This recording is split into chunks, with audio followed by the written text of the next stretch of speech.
Something's weird. Bam, we're live. Uh-oh. Is this show public? Something's not right. Uh-oh. Check. Oh, there we go. It's weird. Usually, where's the comment that says first? Every morning there's a comment in here that says I'm first. I don't see it this morning. It makes me think something's not working right. Can't post comments to same destination, learn more. What? Oh, okay. Am I actually the first of the chat? Wow. God, you guys scared the shit out of me. 37 seconds. Usually I come in here and there's all sorts of noise already. Is it because I'm starting the shows an hour early? Good morning. Christine, hi. Brian, hi. Deja, Daryl. 14th first. Good morning. X is on, but not on YouTube. No shit. Is that really true? No, YouTube's on. Because these comments are coming from YouTube. God, you scared the shit out of me. I do not want to have to reload this show. It's going to be a good show today. Greg in the first hour and then Kane in the second hour. And if I'm tracking the story right, unfortunately, Kenny had a front row seat to the LA fires. And I do believe his gym and his home went down, which is just absolutely wild. But I am excited to hear the play-by-play, to hear how that whole thing unfolded, where he was, like what that, to just hear the timeline and kind of trying to get a feeling of what that was like. Because it's nuts. It's nuts. I spoke to him yesterday very briefly, or I texted with him yesterday very briefly, and he said he was doing an interview with Anderson Cooper. So that's kind of cool that his story's getting out there and it's getting that kind of notoriety.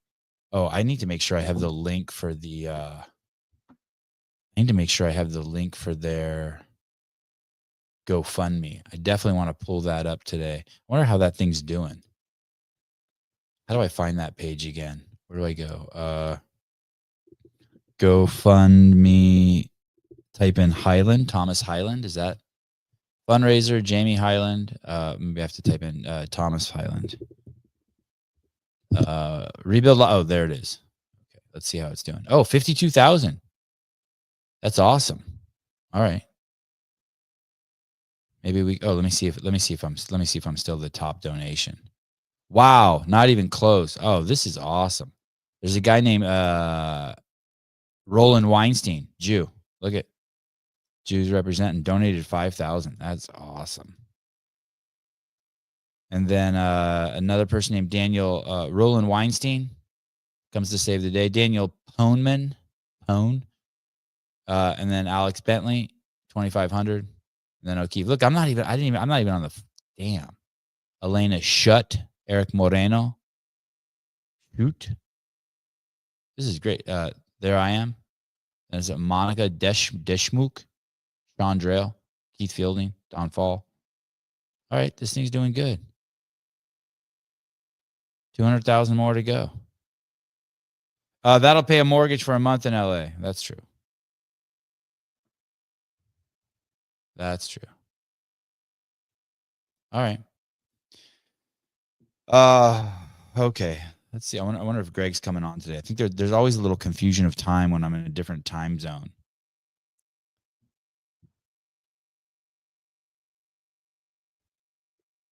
But he is just coming on for an hour today. But if he doesn't come on, it's fine. We'll get through this. Christine, they're all getting $770, so it will be fine. Was something said like that, or is that a joke regarding North Carolina? Was that said? Was there money? Was it talked about giving money to all the people in LA? Is that actually? I've heard that a few times now.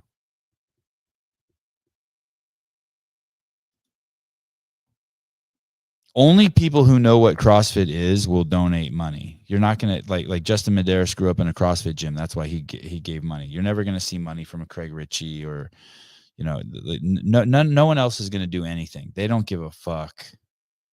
They don't give a fuck. They just harvest the fruit from the trees, and they have no concern about the larger ecosystem. I read a comment today. It says, "Oh, I'm so glad the sport is separating from the methodology."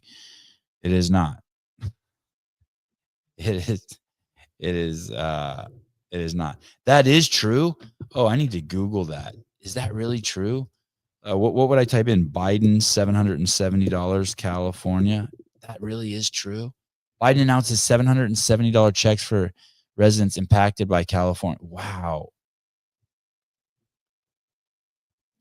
Oh, a one time. Wow, that is wild. I don't know how things are in the rest of the country, but things are really expensive in California. When I got here to, I'm in Arizona, but I went grocery shopping and filled 4 bags full of food here in Scottsdale, and it was $400. Uh, Biden announced a $770 check for residents impacted by California wildfires. That's funny. I hadn't seen this. Federal government will provide one-time payments of $770 to people impacted by the ongoing California wildfires so they can pay for essentials like baby formula, prescriptions, clothing, and food. Biden made the announcement Thursday evening during a briefing from the Oval Office. According to the president, nearly 6,000 people had been approved to receive the payments thus far, leading to a total of $5.1 million. Wild. You know, they have programs in San Francisco that pay more to that. They have universal income programs for like trannies in like Oakland or in San Francisco that pay more than that. Monthly payments to these people just because I don't know. I don't know what the because is. Absolutely wild. Federal Emergency Management Agency FEMA Administrator Dina Criswell indicated during Monday briefing that a total of 33,000 people have been impacted by the California fires, had requested federal assistance.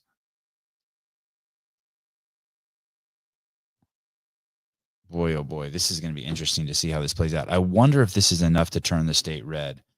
I really wonder. Brandon Dorman was great on Pedro's show yesterday. Great dude. Sounds like Max El Haj fucked him. I watched the first 30 minutes of it. I really liked it. Then when they started talking about CrossFit, I lost interest. You know, like when they started talking about the working out stuff.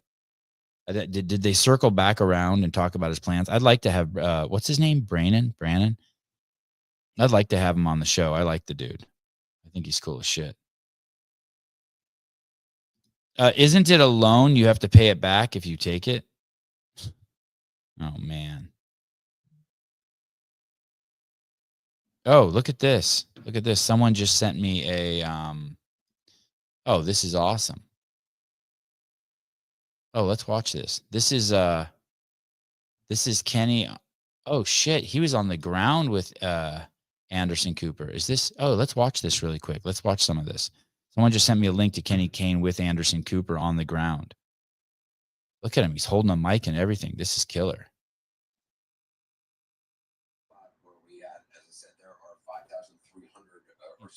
You guys hear it? What's going on here? How come I can't hear that? You can't hear sound from Vimeo? Could you guys hear that? I'm going to play it again. Tell me if you can hear it. Just in the Pacific Palisades area, working to try to find these hot spots. And again, the concern, the wind tomorrow. That's weird. Let me see if I can do something about that. How about now? Once you meet Kenny Kane, Kenny, your house was just over there. Yeah, about 2 miles from now. You have a gym in Santa Monica. Can you guys hear that a little bit? It's a little low, right? You can't hear it at all now? Your house was destroyed. How's your family? I can hear it through my headphones now. Okay, at this point. I mean, the first inventory that you take is everybody safe? It was pretty scary. It's low for me too. The day of, but once we all got together, that's the first thing that your kids were in school when this happened, right? Kids in school. My wife got several calls and. Oh, this is someone filming a TV set. All right, we'll have him on later. Still very low. I know that. I think it's because someone just recorded with their phone a TV set. Damn.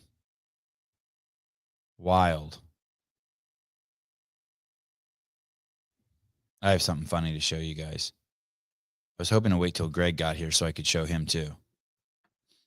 This is amazing what I'm about to show you. So there's this website. It's called Ready LA, and they're doing updates from everything from regarding the fire. And they have like firemen talking, and like all the city people come on here, and they do a little talk and give you an update on what's going on. Right. So this is 5 days ago. Now imagine your house burned down. So let's say you're tracking this Instagram account, right? And your house burned down, and this is where you come to for your news, for your source, for any updates. Where's the money coming from? How are the fire trucks doing?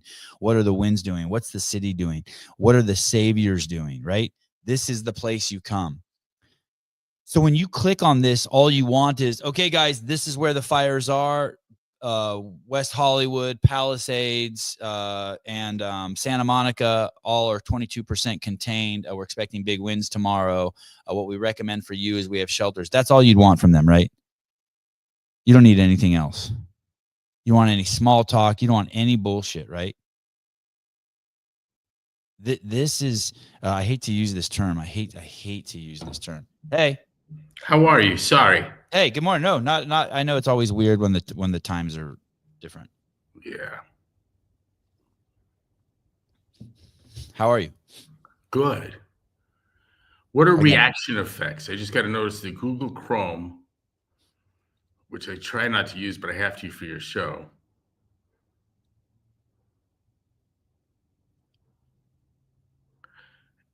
I have to click this, so I want to add more impact to my gestures. No, don't do that. Yeah, I was gonna say that's probably the thing I don't want to do. They have this thing where if you go like this, it does a thumbs up, or if you go like this, it makes hearts. I turn that shit off. Yeah, I hate when people do that. Yeah. It's funny. We live in this world with all these crazy technological advancements, flying cars and fucking flamethrowers, and then they got that cheese dick shit. I don't know. I don't like. Go ahead. We watched the juvenilization of music. Yes. Where the enough of the music industry was captured by people under 13 that everyone had to be very careful about what they said. Yes. And then it happened to the movie industry, and it's kind of going that way with technology. In other words, the TikTokers are there's more worth there than you realize. Hey, do you remember how startled I was and caught off guard when Google came to see us, and their opening line is, "We run the two most popular search engines on the planet." Yes. And I'm like, no, you don't, right? Yeah. What do you mean? What's the second one? And it was YouTube. I'm like, that's not a search engine. And they go, it's used by 60% of people under 25. And I'm like, those fucking idiots. You're shitting me. Yeah, I saw recently a stat that YouTube has passed Google as a search engine. Well, I went home and tested it. Have I told the story too many times? No, please tell it again. I'm not sure where you're going with this, but I remember that. I remember when it happened. Concept, and I was thinking of just some things that I had been kind of Googling and gone down rabbit holes on. And one was the 11th Amendment or Equal Protection Clause, whichever that one was, of the Constitution, Equal Protection Clause. And so I was like, let's see what they got on that. And I was like, oh, this is really good. I was also in a period of teaching myself to read music and play the piano. Remember that? That's still going on, by the way. Yep. And I was really impressed with what I saw. And having the attention span I kind of looked at the shorter videos and tried to judge from books by the cover. But what was immediately impressive is that there was an extraordinary range of talents chiming in, from low tech, a guy's got a broomstick holding the iPhone up in a closet, writing on a chalkboard he's holding, to animated features, Right. And it was so impressive. But then the real test for me, okay, well, maybe on reading music and the 11th Amendment or the Equal Protection Clause. Is it the 11th? Why is that bugging me? 13th? I don't care. It's probably my problem. But the real test for me to get this thing's bona fides was to test it on current events. And I put in the Nickamat shooting and that was just hot on the news, wasn't really even full cycled up. And it was important to me because we had our encounters at the Nikumat in Kenya. Mombasa. Yep. Yeah. And so sure enough, not only did they have, I found some reporter was sending stills via YouTube channel uploaded to a news agency. And the pictures were unbelievable. And they even revealed some guys that I had met from Israeli Foreign Service in Jacksonville. I saw them in the photo. So I'm like, wow, the Jews are in the house. The Israelis are there early. That's a news story in and of itself. But the pictures were unbelievable. What I saw, it was the kind of stuff you'd never catch on news. And that was mind-boggling to me. The recentness of it, the grotesqueness of it, and the revelation of people I knew were there. And all of that was a shock to me to find on YouTube. And so in that morning, it surpassed Google as a search engine. So, okay, I don't know how the world works. You know what I mean? I don't know what everyone does when they get up in the morning. Just the few kids I got and my missus. People have been telling me recently that I'm 2 years behind if I'm still using Google for searches. That basically there's other places to go now that everyone's going. Like AI stuff. Well, I just got my Facebook page up and no one's coming.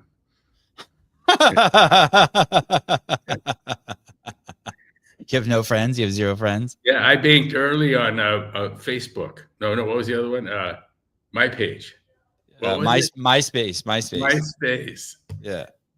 I met some guy who is a billionaire in the health insurance industry, and he was running by how excited he was to be such an early developer on a platform, early participant and financial backer on a platform. And he describes the whole thing. You think he's describing Facebook, but he's not. He was describing, what is it? MySpace? MySpace. Hey, didn't Fox or someone buy MySpace for some crazy amount of money like a month before it collapsed or something? Wasn't there some crazy story? You know, it'd be fun to do would be to get on there and see who the diehards are. They haven't missed a minute and kind of wondering where everyone is for the past 15 years. They're still on there. Yeah, just putting up pictures and just going nuts. I don't even know if what happens to platforms like that when they die? Who maintains them? Oh, it's still around. It's still around. I just clicked MySpace. It's still around. They're thinking the wind's going to blow the other way, and maybe it will. Wild. I only bring it up because I heard everyone that Taylor Swift has a big page there now, and everyone's running over there. To MySpace? Uh-huh. Oh, that's hilarious. No, I made it up, but let's see what happens if that doesn't tilt. It looks like it's really music centric. Interesting. That's cool. I just remember someone bought it right before it collapsed. And the only this, I mean, I was going to start an Instagram page and put some and use it like a Twitter page though, and use script, but put the basic kind of underlying concepts behind my philosophy of science up and find the dirtiest gas station I possibly could and do it on the mirror in the bathroom with lipstick. Yes. So I'm really combining a whole bunch of creative. It's creative, right? Yes. And there's no one else finding dirty bathrooms to put lipstick up to do Instagram tweets. Installation art. You leave it, in fact. God, it's a great juxtaposition of just the grotesque part of society and the intellectual tip of the spear. And a weird kind of view on social media. There's very successful accounts that are just text. Can't think of any off the top of my head, but I've seen them. On Instagram? Yeah, there were people just write, not on mirrors with lipstick. Memes? Yeah.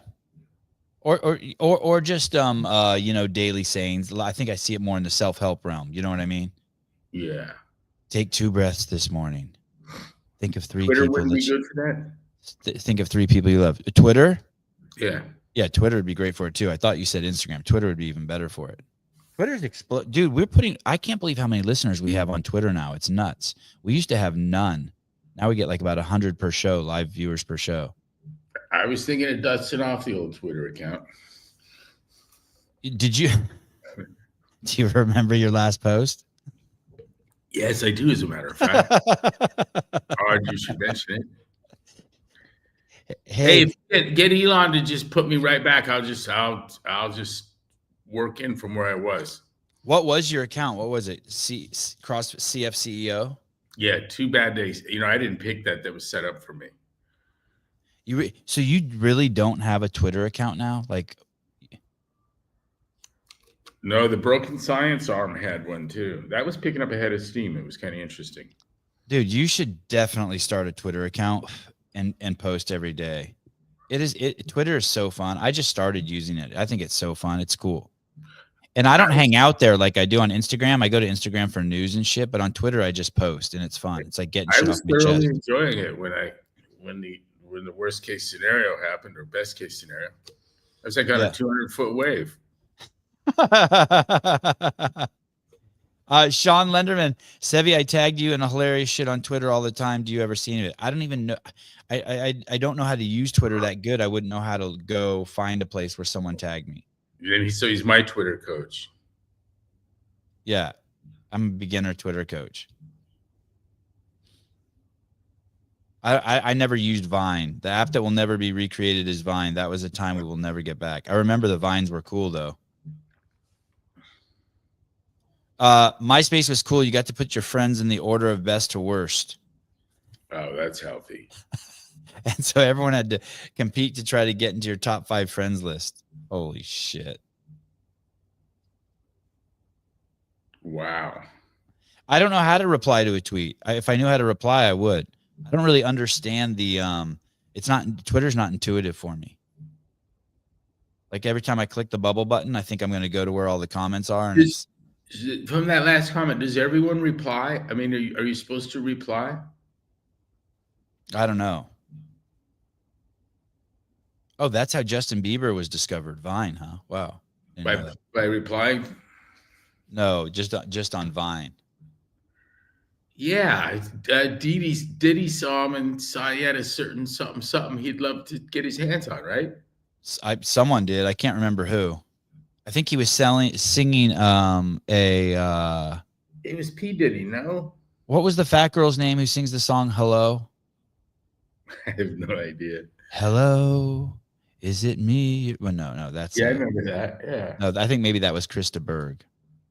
No. What song am I thinking of? Adele. Steve Pfister is saying that Usher found him, but I think he was singing an Adele song on a piano or something. That's what I thought. Did Usher take him over to Diddy's? I know he made visits. That's the story. The story is that he was ass pounding Usher, Diddy, and that Bieber brought him over there to get some relief, some backside relief. I mean, that's if you go on YouTube. Usher's Canadian, right? And so is Bieber. That I don't know. I saw Usher in the montage once. Parmesh jumped on him in the elevator. Did he kick at him? No, he pet him. Actually, it was kind of crazy. Haley and I entered the elevator, and he was in there holding a cup of tea, and he was singing. He was actually singing when we went in. And then Parmesh jumped on him, and he kept singing and pet Parmesh, bent over and stroked the top of his head. While singing? Yeah, while singing. Just the whole thing. It was crazy. Your story could be Usher once sang for my dog. It could be. Well, what do you call it if he's petting his fucking head and singing it? Yeah, it's a good point. When he bent over to pet him, did his head go down closer to the dog? Yeah, but he's a little man. He's little. Oh, Usher is? Yeah, little. Your dog's little. My dog's very little. 14-pound dog, 16-pound man. Really? I had no idea. I thought he was 9 feet tall or something. No, well, if he didn't look it to me. He looked like a petite little man. Let me see. How tall is Usher? How tall is Usher? Oh, it says 5'8". He was petite. So it's 5'5". Yeah, good point. Diddy's 5'10". Perfect bend over height.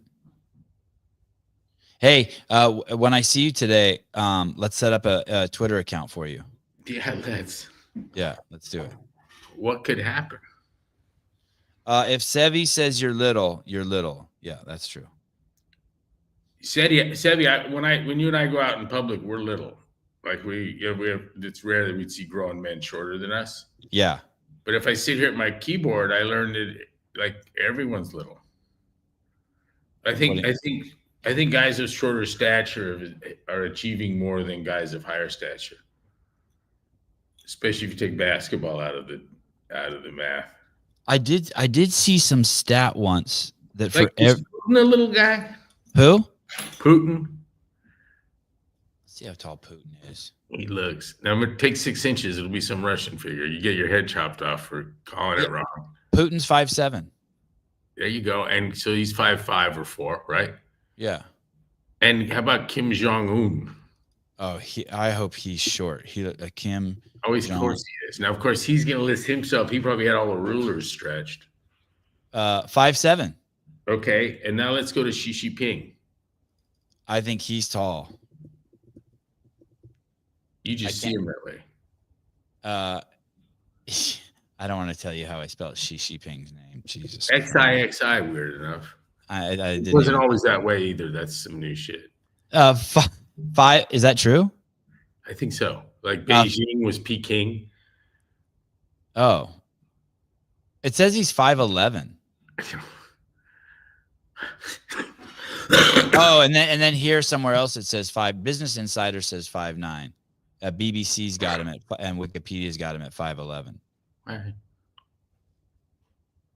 I saw something once that said for every inch taller you are as a man, you make like 1.8% more on average money.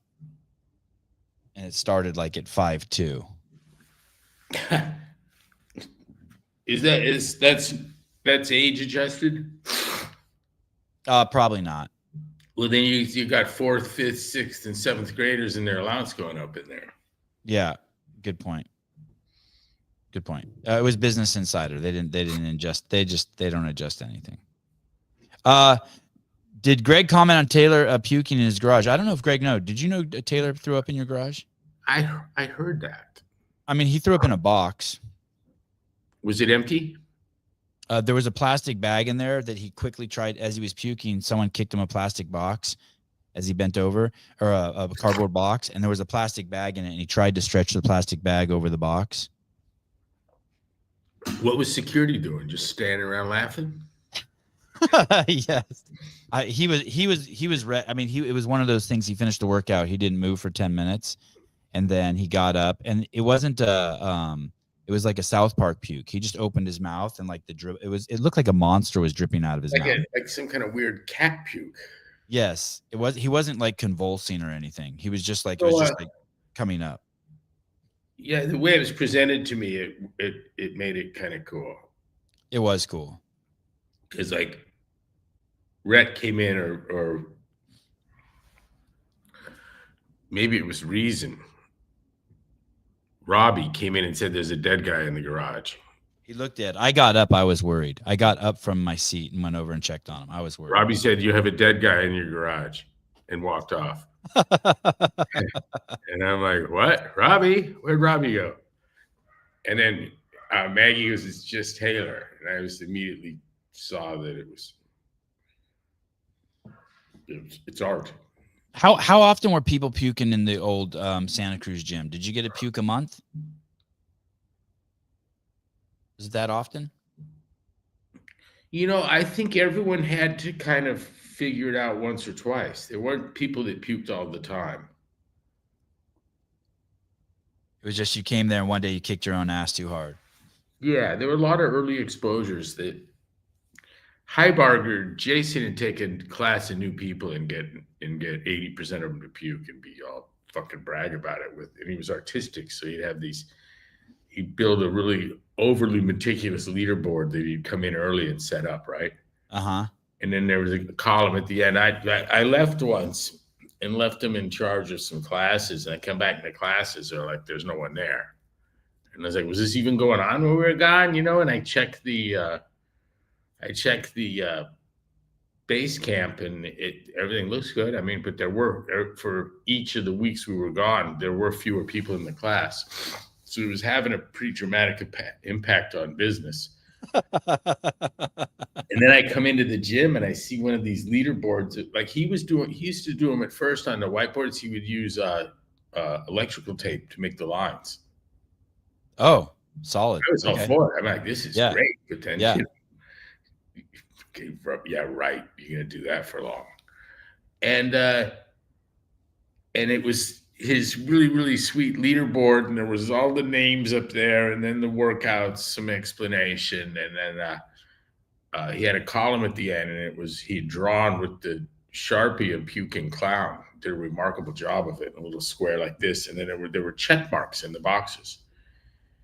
And so it was an intensity fest where one of the achievements was to get your crown on the way out was to puke. Wow. And that inspired a little talk and some explanations as to what people come back for.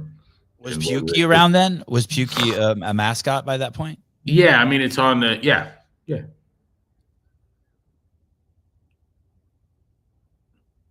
The puking, I mean, it happened.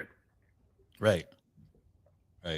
I mean, Taylor said he kind of knew. Basically, the workout was 150 burpee pull-ups for time. And what does that look like? Can you add the pull-up to the burpee? Are you jumping under a bar? Yeah, that bar in your garage. I think it's 91.5 inches. And he did a burpee and then jumped up and grabbed it. And like, however, if the more athletic you are, the less pull-up you do. And definitely he got, by the time he did his last 50, he was catching the bar in a bent arm position. So he was getting better. But the last 25, he said he knew he could go to blackout mode or puke mode or pull off. So he just chose kind of the middle puke mode. He's a tough kid. Did someone beat him? No, not even close. People didn't even finish it. Like the 4 people that tried it, they didn't even. It was how many? 150. Yeah, that's a lot. That's excessive. Yeah, he said it. Afterwards, I asked him. He said at 90, he was like, "Man, I should have done 100. I'm in a bad place." He didn't stop though once. I mean, he kept a cadence. But we've now seen him do workouts 34 weekends in a row, and I've never seen him like that. I mean, he was writhing for 10 minutes. He was in a bad place. This is an interesting thing in programming. If you don't make it, how do I put this? The most exciting visually in terms of good horse race, right? Mm-hmm. Really close. Are those tighter wads? They're lower volume kind of workouts. Yeah. We're trying to protect the house money. Oh, I see. I get that for sure. You know what I mean? So like, and since he goes first, everyone gets to kind of figure out his game plan. So he tries to pick shit that's just like either in his wheelhouse or a place where he knows other people don't want to go. Right. Like what's crazy is he picked one weekend. He picked this workout that we thought no one could beat him in. It was a swim workout. So you had to go somewhere and find a swimming pool. Right. And it was, I can't remember. It was like swim 50 meters, 20 burpees, 5 rounds or something like that. And some fucking guy from the Navy called in, set up his camera next to a pool and beat him. It was nuts. That's cool. Yeah. Hey, my literary calendar, it says 7:32 a.m. Yep. And it says at 7:32, he suffered a fatal stroke. Who is it?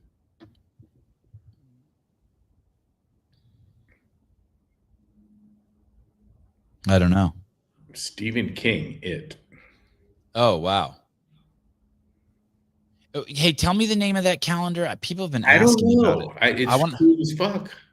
I'm going to go to Amazon. Yeah, literary quotes calendar. Yeah, I can't believe how many people are sending me DMs asking me about this because you mentioned it once. Yeah, it's crazy. Literary calendar. Let's He see. was taken from me by the inscrutable decree of the Almighty on the 5th of this morning at 33 minutes past 7 in the morning and died in peace of an influential attack of the chest. Maybe I have to put Martin electronic. Martins, the sin of Hoost Avon. Yeah. That thing doesn't have a brand name on it because I don't see it. I don't see that on it. I put electric literary calendar. Huh. It's basically just like a little iPad that's on a stand. Yeah, yeah. Here, I'll find it. It's super cool. I need to start an Amazon store. Oh yeah. I'd help you put cool shit on it. Yeah, and I'll just put anything you recommend. I'll just put on there. We could do books. That book selected Amazon reviews is genius. Have I put that up? I think I have. Let's see, I got electronic literary calendar, digital calendar. How much was it? Was it expensive? It was a gift. God, that's a good gift. People are always asking, what do you buy Greg? I'm like, I don't have no fucking idea. Someone scored. Emily got it for me. Yeah, well, she got on your desk. That's cool. Here, let's see what this is. I was calling it a calendar. It's a clock. Maybe that helps. Stephen Dix, can you ask? Oh, you did. What's it called? Small Authored Clock by Jose Cardona and Luke Gray. Oh, there's Literary Clock Standard Gifts, Uncommon Goods. Oh, I should have put clock, literary clock. Yeah, I was saying calendar. I think it was. Oh, there's a lot of Jesus clocks pop up. I still can't find it. I'm looking here. Oh, they got there. Oh, there's a bunch of varieties of them.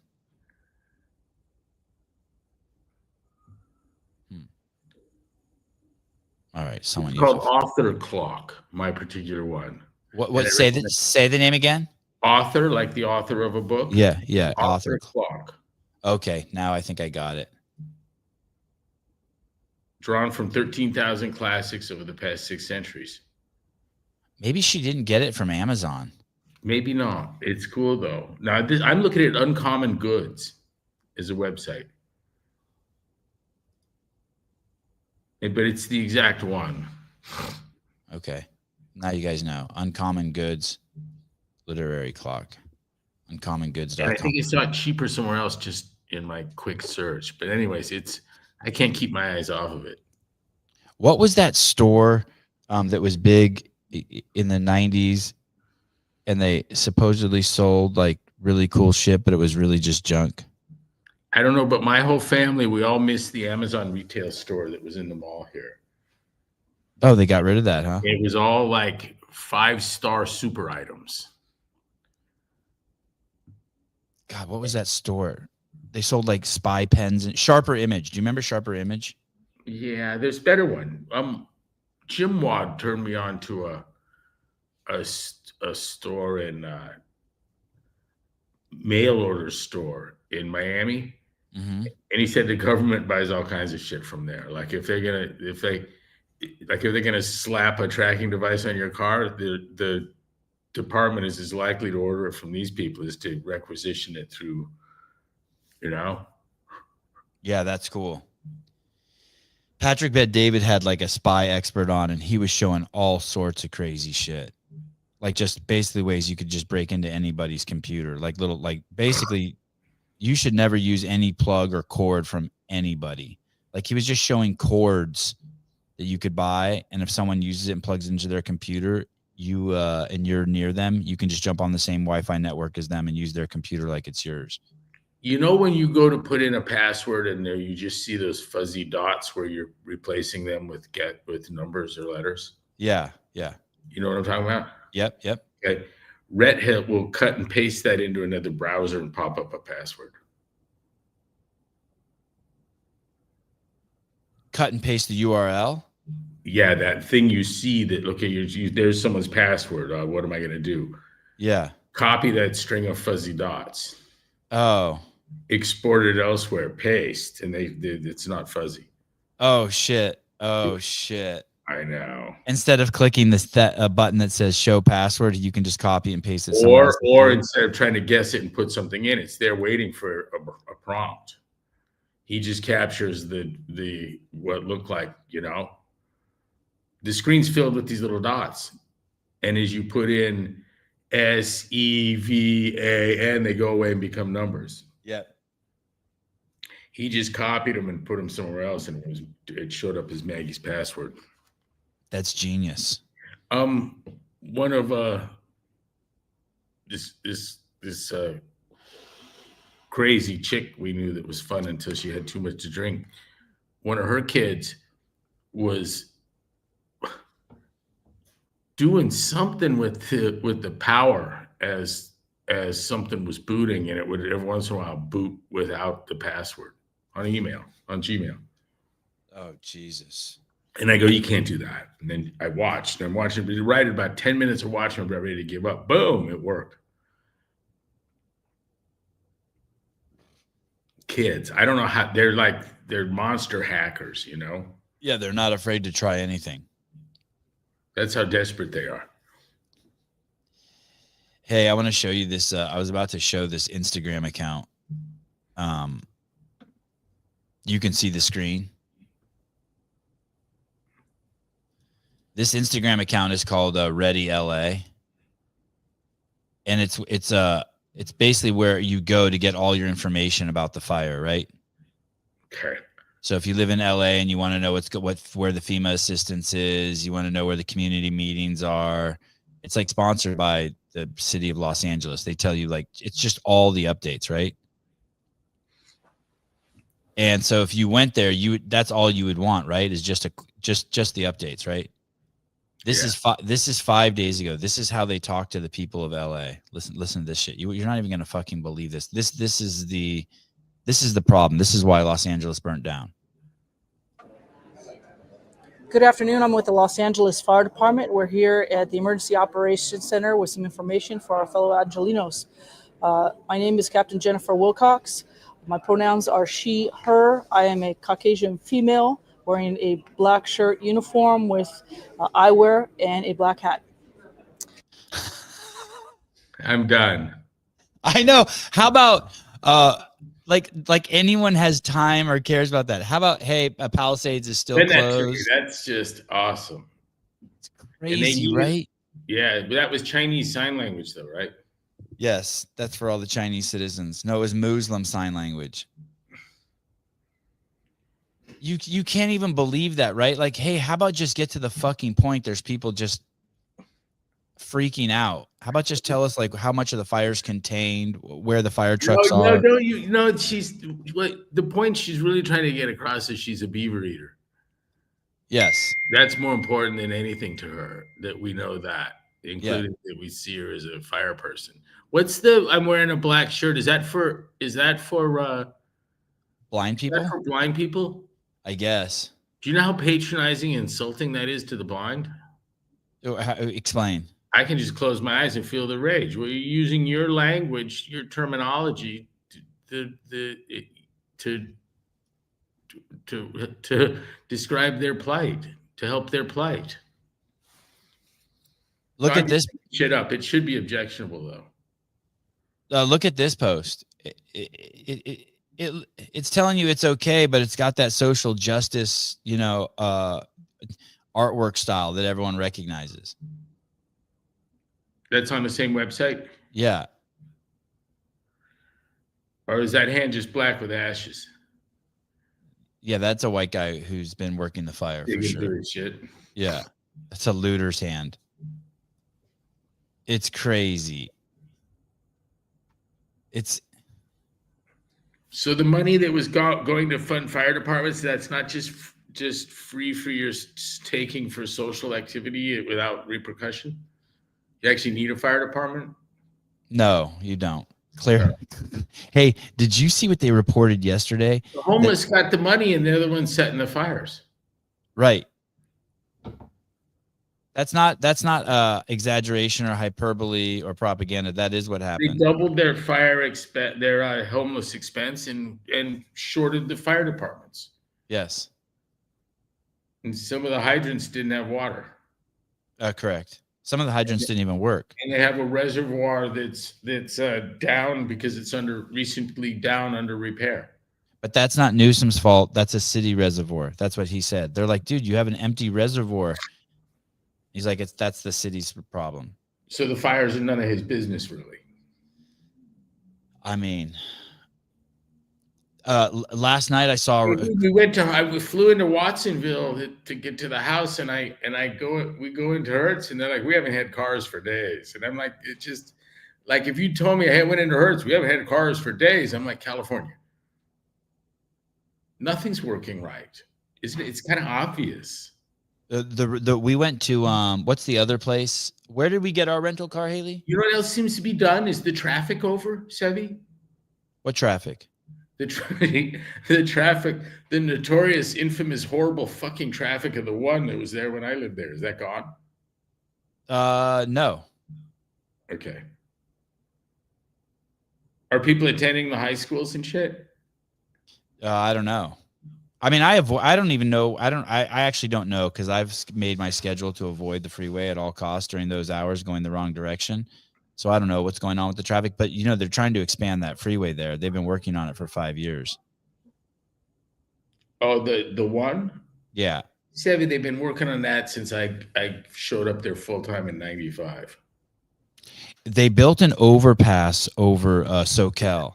Yeah. And I was and I was so excited. I'm like, holy shit. But so people to understand the landscape, Santa Cruz there's a freeway, and on one side is a mountain, and on the other side is the ocean. So the road network there is horrible. It's just this tiny sliver of land stuck between the hills and the ocean. A thumbnail of land with only two real east-west corridors that run the length of it. So the place is about 2 miles, 3 miles deep and about 12, 15 miles long. And so, yeah, right. Exactly. And then there's a freeway that runs down the middle, and you have to cross it to get to different shit. And so there's very few places to cross it, right? So it causes all sorts of fucking headache. It's like a maze. Well, last year they built an overpass, and Dave calls me one day and he says, hey, you know that overpass on Soquel? I'm like, yeah, I'm so excited about it. It's going to save me like probably 20 minutes every day. And he goes, dude, that's not for cars. I'm like, what are you talking about? He goes, I just drove under it. He goes, it's way too skinny for cars. I'm like, you're full of shit. There's no walking traffic there. I've never seen one person on foot or a bike anywhere near there. He's like, I'm telling you, it's a fucking walking path. And lo and behold, they built that overpass at Soquel is not for cars.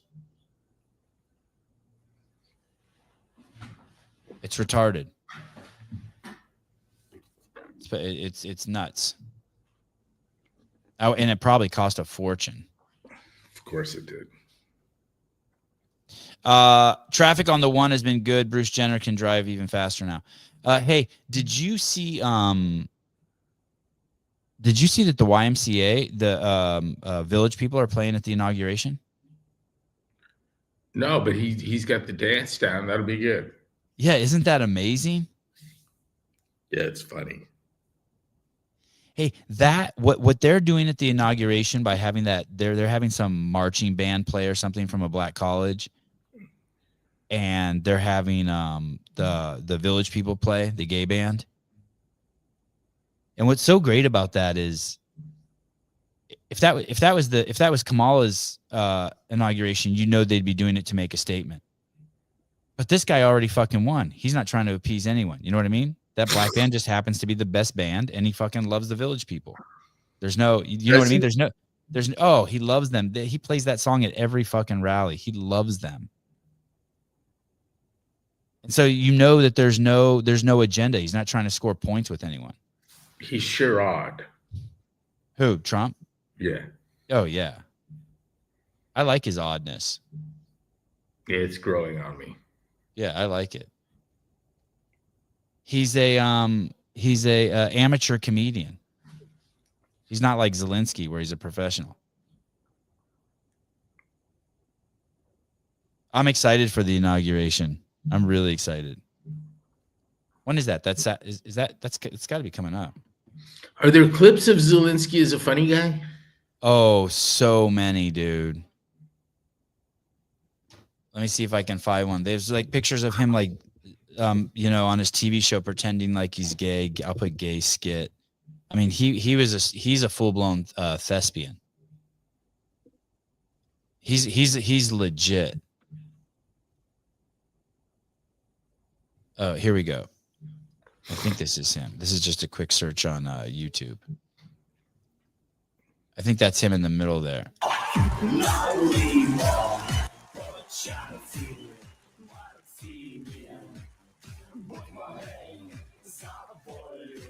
You saw it? Yeah. Yeah, he's the real deal. And I think he had the number. I think he had a show in Ukraine. Yeah, he was the president, right? Yeah, and he played the president. It was a comedy show. Yeah. Yeah, he's a legit.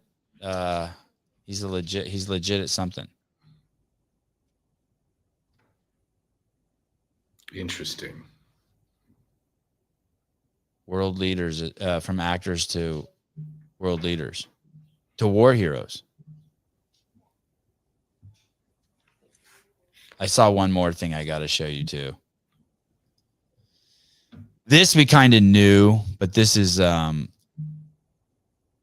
just another bit. This is pretty good. This is from Mark Bell's page. You were told if you had pushed the vaccine for your patients, say you had pushed 6,000 people who were your patients at that time to get the COVID vaccine, what would have been the income to you? Yeah, so Blue Cross Blue Shield had an incentive program to get doctors to administer these shots. And under that incentive program, if I had vaccinated the 6,000 patients that I treated for COVID, I would have made $1.5 million. $1.5 million in bonuses if she would have delivered 6,000 vaccines to the 6,000 people she treated. That's a hell of an incentive plan, isn't it? And she didn't? I guess not. The clip ends.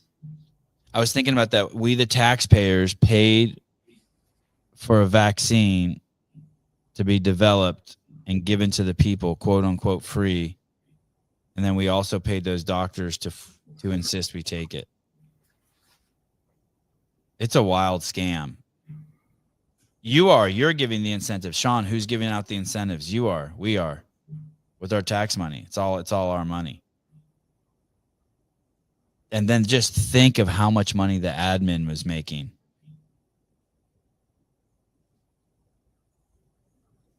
Call me crazy. I just don't believe in these incentives. Oh, they're true. Ask a doctor. Oh, they are. That my Ask a doctor, I have vaccine enthusiastic physician friends, excited at the largesse and buying vacation properties, and yeah, no, it happened. I knew a doctor who was like in all conversations, they were pretty like, I don't know if they agreed with me, but they could definitely see that it wasn't necessary to give a kid 72 injections by the time they're 12. And then as soon as the COVID vaccine came out, they were ecstatic.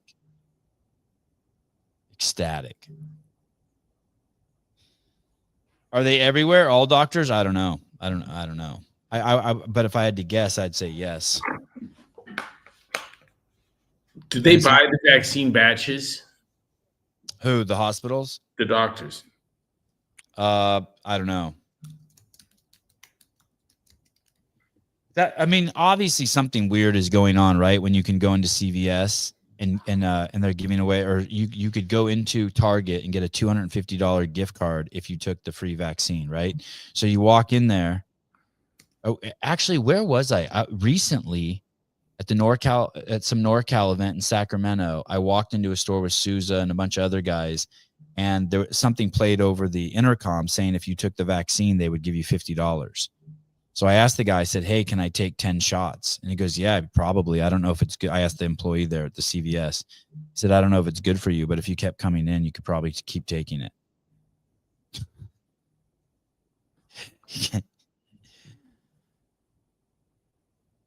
A couple doctors from my hometown are doing jail time because of some sort of illegal incentives they were receiving. Not sure what, but was a big deal. I mean, just think of it this way: you could just make up names and numbers and shoot the load on the ground, right? And collect the money, the incentive.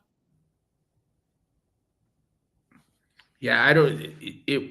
This is the first time I've heard anyone question that was going on, and the reason I didn't turn a skeptical eye to it at all is because I learned of it from the people getting the money. Right. So,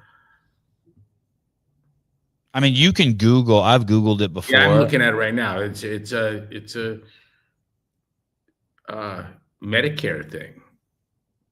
And there was a chart saying In fact, what came up earlier than that is that you need to report if anyone charged you for a vaccine. You're supposed to report it. oh, right. That makes sense. Like they're double dipping. Yeah. How dare you have to pay for it? You already paid for it with your taxes. I get texts all the time from CVS and Kroger encouraging me to get both flu and COVID vaccines. I'm ready to block the numbers. When I was a broke college kid, I'd get the Target gift card for my flu shot.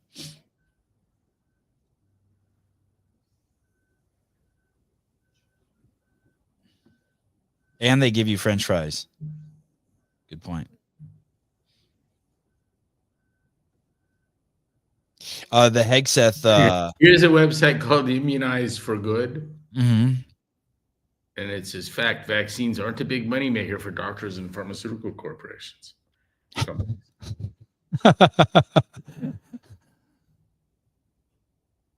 I mean, we pay for them as a public health initiative.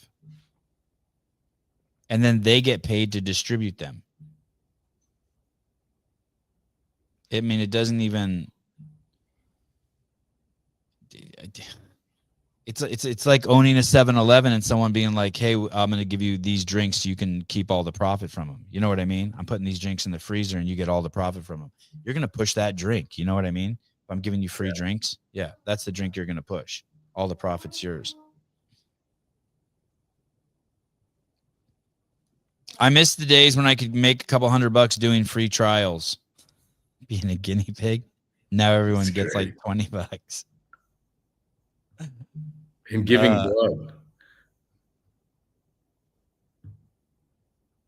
blood. There's radio ads constantly about getting back to normal. Yeah. Hey, did you watch any of the Hegseth? I watched the some of the opening, and then I dropped in a few times, and man, they were nasty. There was a guy who's like, his wife's sitting right behind him. Her eyes are filled with tears, and there's a guy they're like, hey, you slept around and you cheated on your second wife, and are you going to quit drinking? Your job is 24/7. And I mean, they were just hammering him. Then there was some lady from Hawaii who was trying to hammer him about his drinking, but she was slurring. It was bizarro world. It was truly bizarro world. But he handled it well. He never cowered. He kept his energy up. He looked like a stone cold killer up there. I was impressed. I'm glad we're getting him.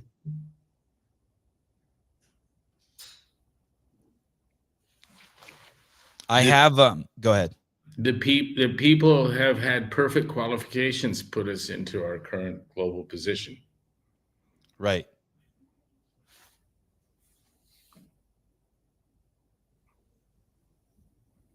Unfortunately, yeah, we're at a place where you can't do any worse. That's what it seems to me. Yeah. In about a minute here, I got a gym owner from LA who lost his gym and his house, I think. Yikes. Yeah.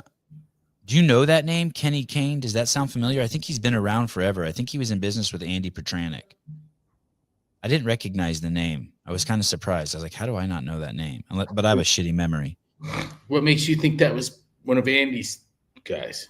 Because I saw an interview with him, and I think he was saying that Petranek was like one of his best friends. Okay. And he's in LA.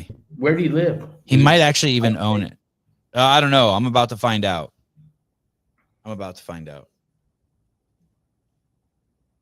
He kind of looks like Rob Lowe. Someone in the comments says he looks kind of like Rob Lowe.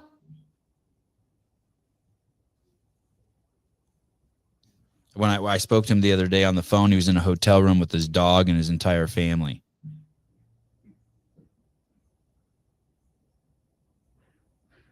Anyway, you want to do breakfast this morning? I do. All right. My kids are doing Kumon here. I can see them. Let's go to what do you got going? I just got this. I'm going to do this interview, and then I'm going to cruise over. I was planning on cruising over to your house. And that's at 8 o'clock?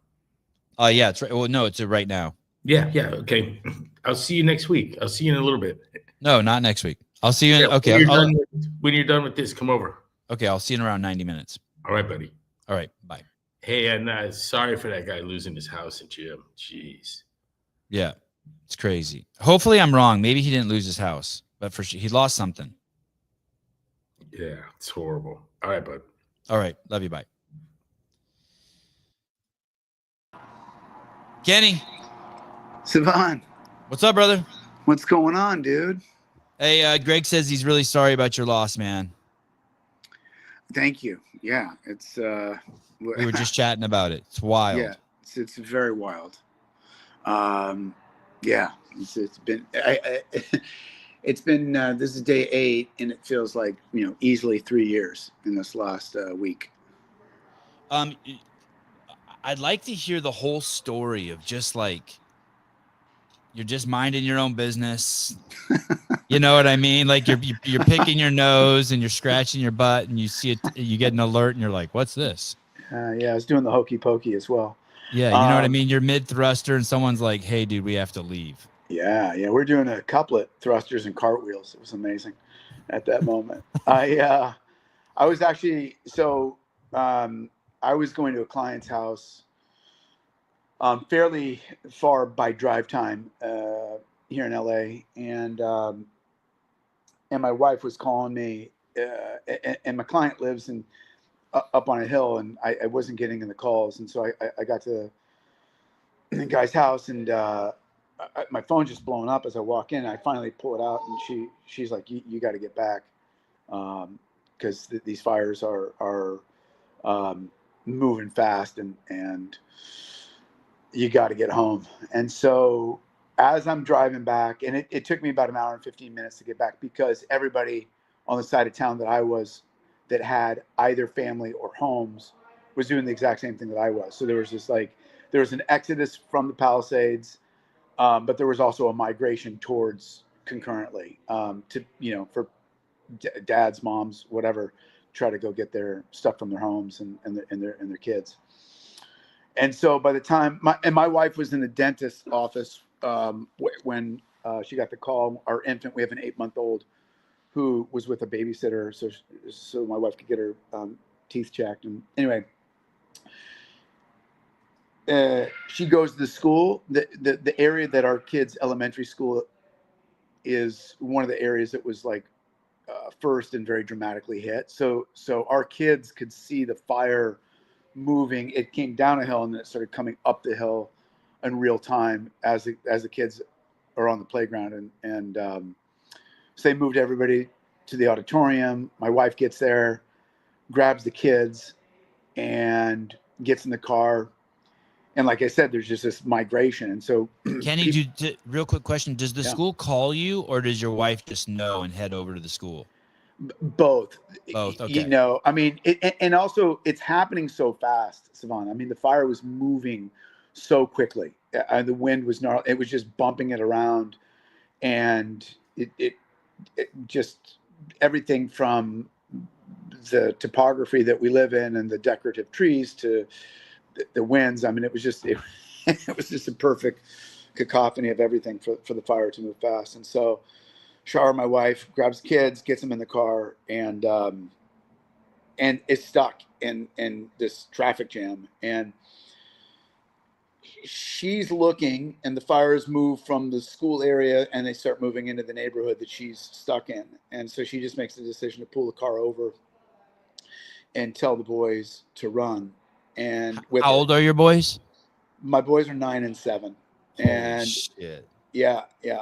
And so, I think people of this podcast will probably enjoy the fact that my 9-year-old can run a 5K in 22 minutes. Awesome. Awesome. Quite literally. Yeah. So he just in a local run, a Palisades 5K, he ran 22 minutes for a 5. And so, and my 7 can run a 21-minute or 27-minute 5K. So like they were perfectly equipped to run with mom. And so they run 1.5 miles back to our house, where one of my coaches from the gym was with one of his clients nearby. So he goes to rendezvous with her, knowing that I'm stuck. I can't get to them. And he picks her, the boys, and our daughter up and the dog, and gets us to a friend's house who's a few miles from what we thought would be, not really a dangerous spot, to what by a few hours later started to get pretty sketchy. And so we relocate at our buddy's house, and we're just kind of watching on TV, this the hills burning. And Saban, honestly, I'm thinking to myself, like, yeah, this is all going to be okay. And, about 3 or 4 hours later, about 4 p.m., my buddy and I go over to, we decide to go back into my neighborhood and see if I can't grab a few more things from the house. Cause there was just stuff that we missed in the evacuation. Cause it's, it's pretty nutty at the moment. I know that my 9-year-old is, I think still pretty spooked from the whole thing. Yeah. Just seeing the fires at the school and then running and then what, I don't know if the news was helpful at all, but us parents were like interested to kind of know, like, will our home, will our school be there, all that kind of stuff. And yeah, I just I get in we get it. He's got a Suburban, which is great and relevant to the story that I'm about to share. We drive back into the neighborhood. We sneak back in. Like, all the roads were closed, and there's this like one kind of like back road that we knew that allowed us to get in. And they hadn't closed that at that point. And so we get in there and we're driving by, and of course, on one of the streets nearby, there's a couple of looters that are like literally doing alley-oop dunks on a lowered basket outside of a house, and they're clearly just waiting for, it to be safe to just get into the homes. It was that quick. The looters show up that quick, huh? Not quick, man. And then I get onto my block, and there's 2 guys taping a Ring doorbell directly across the street from my house. And so, just instinctually I bow up, and like I said, I'm glad that we drove up in a Suburban, because it's a tougher look. Yeah. And they probably thought it was cops too. Yeah. And so I get out and I'm like, get the fuck off my property. And then like one kid kind of had a shake and got him going. And the other guy, it took a second, but we eventually got them moving and started moving off our block. And I told my buddy, I said, hey, just watch these guys, make sure they don't, come on to, come back into my house. Cause I didn't want them to see which house was mine. Right. Cause I knew that we were going to take off. And so, so I go into the house and start grabbing stuff. And Savannah, are you married? Yep. So this is like a classic marriage moment. I get on FaceTime with my wife, and she's like, go here for this, go here for that. Yes. And so she's guiding me around the house. And I haven't reported like that, at that moment, there's a house on fire, 8 houses from the one that I'm in. Holy shit. That we just forcefully removed looters, that the toxic plume of dark smoke that we don't have masks for or anything is migrating at, 60, 70 miles an hour. And it's in the house. It looks like, one of those scenes from a Harry Potter movie when the ghosts turn to that, like that black, it looks like that. It's moving and you can see it. Like there's parts of it where that are extra dark and thick. And then there's parts that you can kind of see clearly above and below that. But like these smoke bursts are just kind of moving. And so she's guiding me through the house, and it's just a classic, couples thing where you're like, you don't know where shit is. Well, there's that, and she's on a different sort of contextual timeline. She's like, okay, I need you to get this and that. I'm dealing with looters, smoke, and now I hear my boy outside going, Kenny, the fucking house next door is on fire. The house is on fire with Kenny. And he's like screaming at me. And I'm like, babe, I got to go. And she's like, well, no. You need to get this. And he's screaming, you got to get the house on fire. And I'm like, babe, like, I can't. And then he comes in the house like, Ken, we got to, so we go outside. We get my hose, and it's at this point, it's not his house. It's the bushes in front. So we start putting out the fire and stomping on it.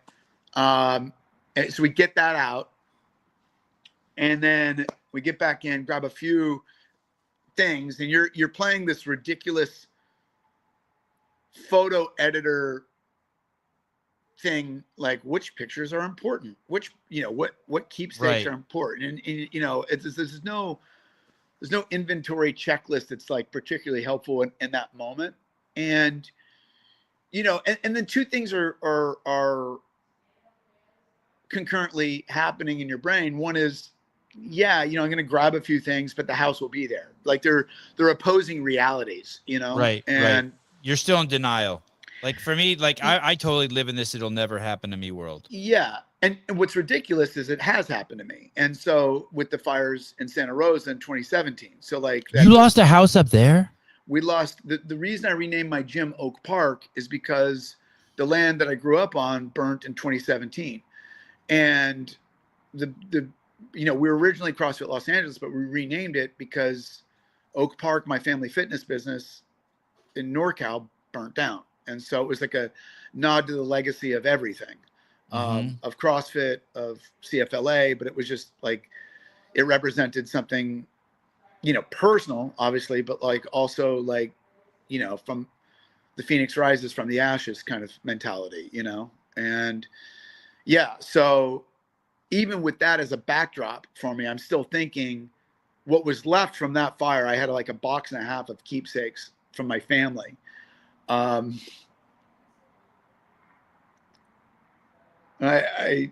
mean, some, my mom and dad are passed. Like I had a few things of theirs and my mom's hair, all the, anyway, like there's just a few things left from that fire. And I had it at this house, and fuck, man, it's all fucking gone, man. So yeah, back to the story. I'm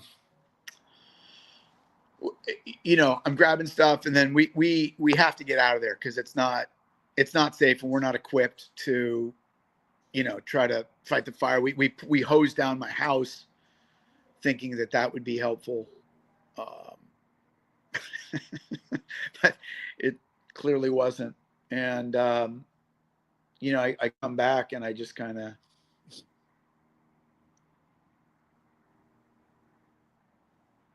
go back to my buddy's house, and then he's kind enough to like put us up in a hotel, for a few days, because his family and my family are tight, and and he was extremely generous in just taking care of us for a few days and putting us up. And now my wife, she's Swedish, and she took the kids to go see grandma and grandpa in Sweden, and just kind of, get them some clothes and notebooks and all that kind of stuff, while I am here trying to figure out the situations with the schools and some housing stuff and stuff here at the gym. Our community, Sivan, has been and I want to get to like how fucking beautiful the internal community and the external community have been.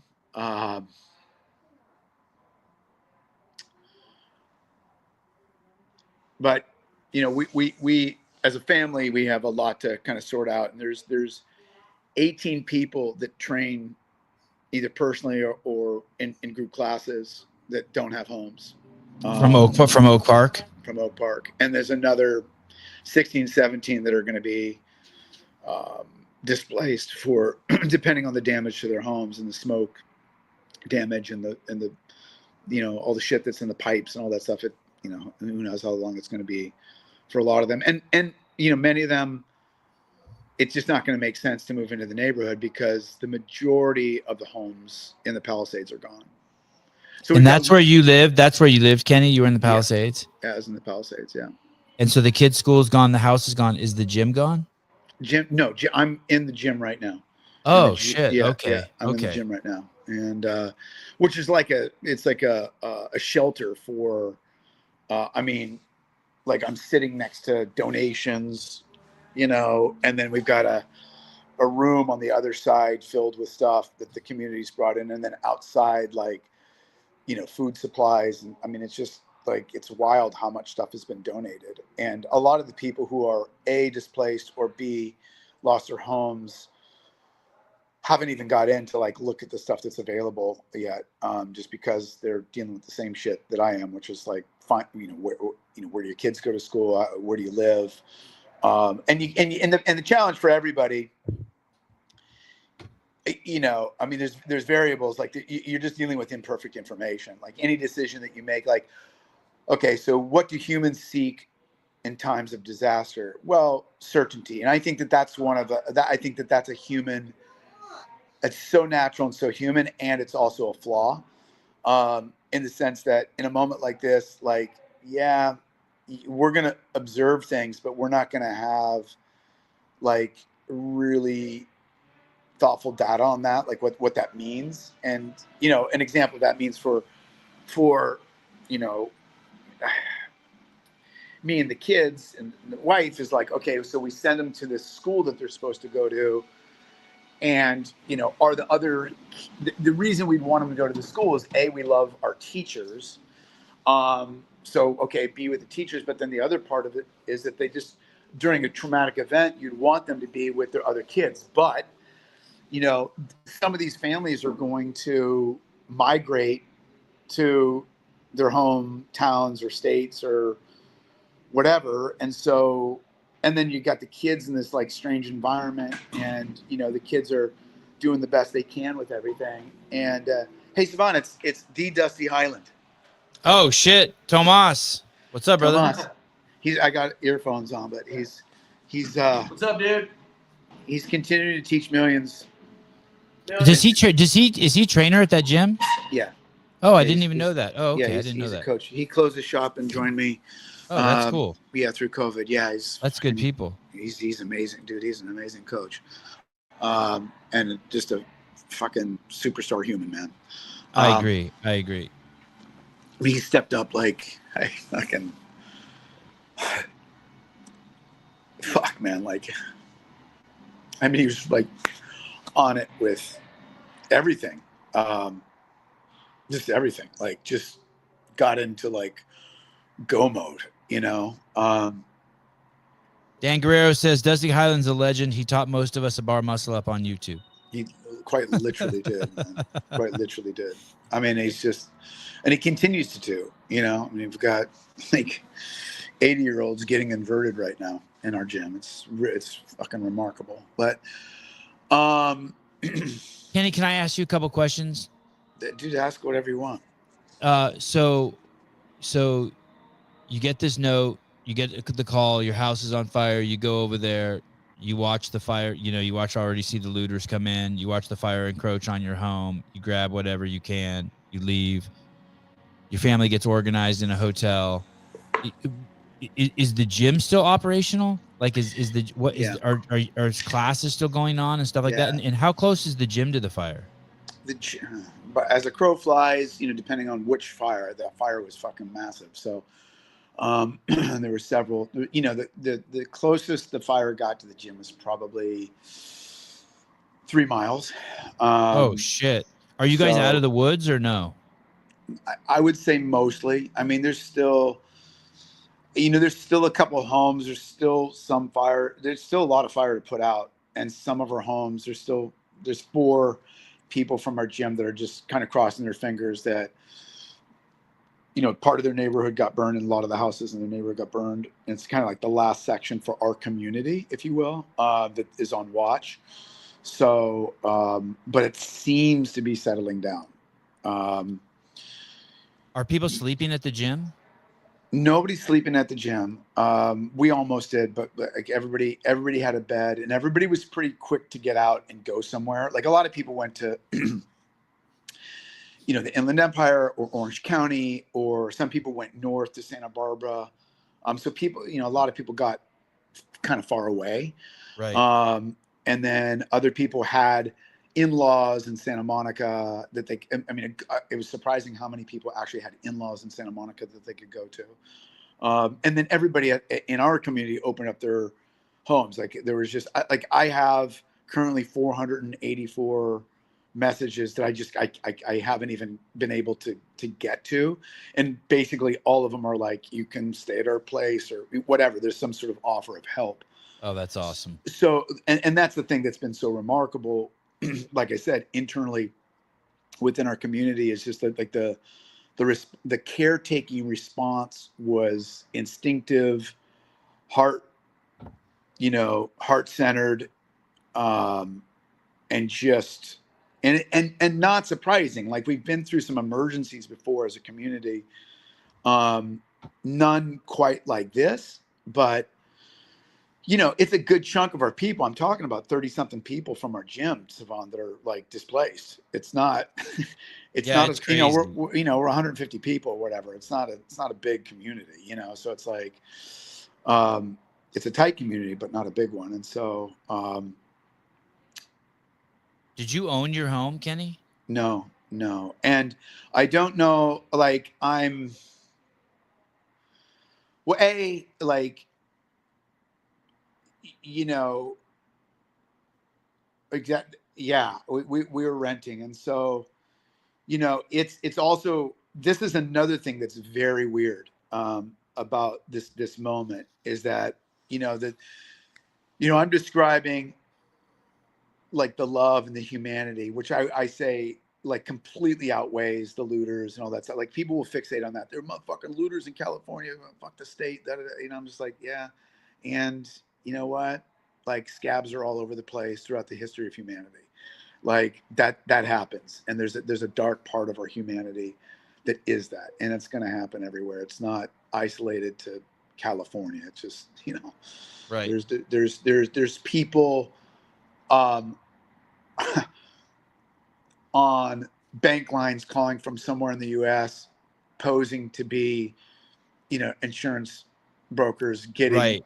Trying to get your social security number. Yep. So people were making fun of us from other states, or like, people are contributing to it from all over. So like, right. Wow. I never even thought of that. There's probably a lot of scams, right? No. There's calls coming in right now. It's like, it's crazy, dude. And so, and that has nothing to do with the looters that we saw. They don't have those skills. Right. And so, anyway, but just the humanity of it and the caretaking of it. And for me, just thinking of like, fuck, this gym's been open for 20 years, Savon. And like, it's a pain in the ass to be a gym owner. Uh-huh. It's so fucking hard. And like, and then I see this and I go, yeah, that love, this is why we do it. But back to the renter's insurance, there are going to be some people that were dropped by their insurance because of the fire stuff. They're going to be part of that State Farm November crew that got dropped. Right. And then there's going to be people who are going to be able to rebuild really well from and reimagine what their homes are going to look like and how they're going to do it. And they're actually going to do just fine. And so there's this like split. And I had a very odd moment when I was looking at a condo that the price has gone up like so much. And I'm in the condo with all these people from the Palisades who are coming. They're multi-millionaires who have multi-million-dollar policies, and they're bidding on these places that I'm thinking about bidding on. And there's no reality that matches the capability of what they can do financially versus what me and Shar can do. I mean, there's no renter's insurance get back. There's no GoFundMe like that can match like what we're seeing in the market. And the market, as I remember from 2017 in NorCal, will adjust in 6 months.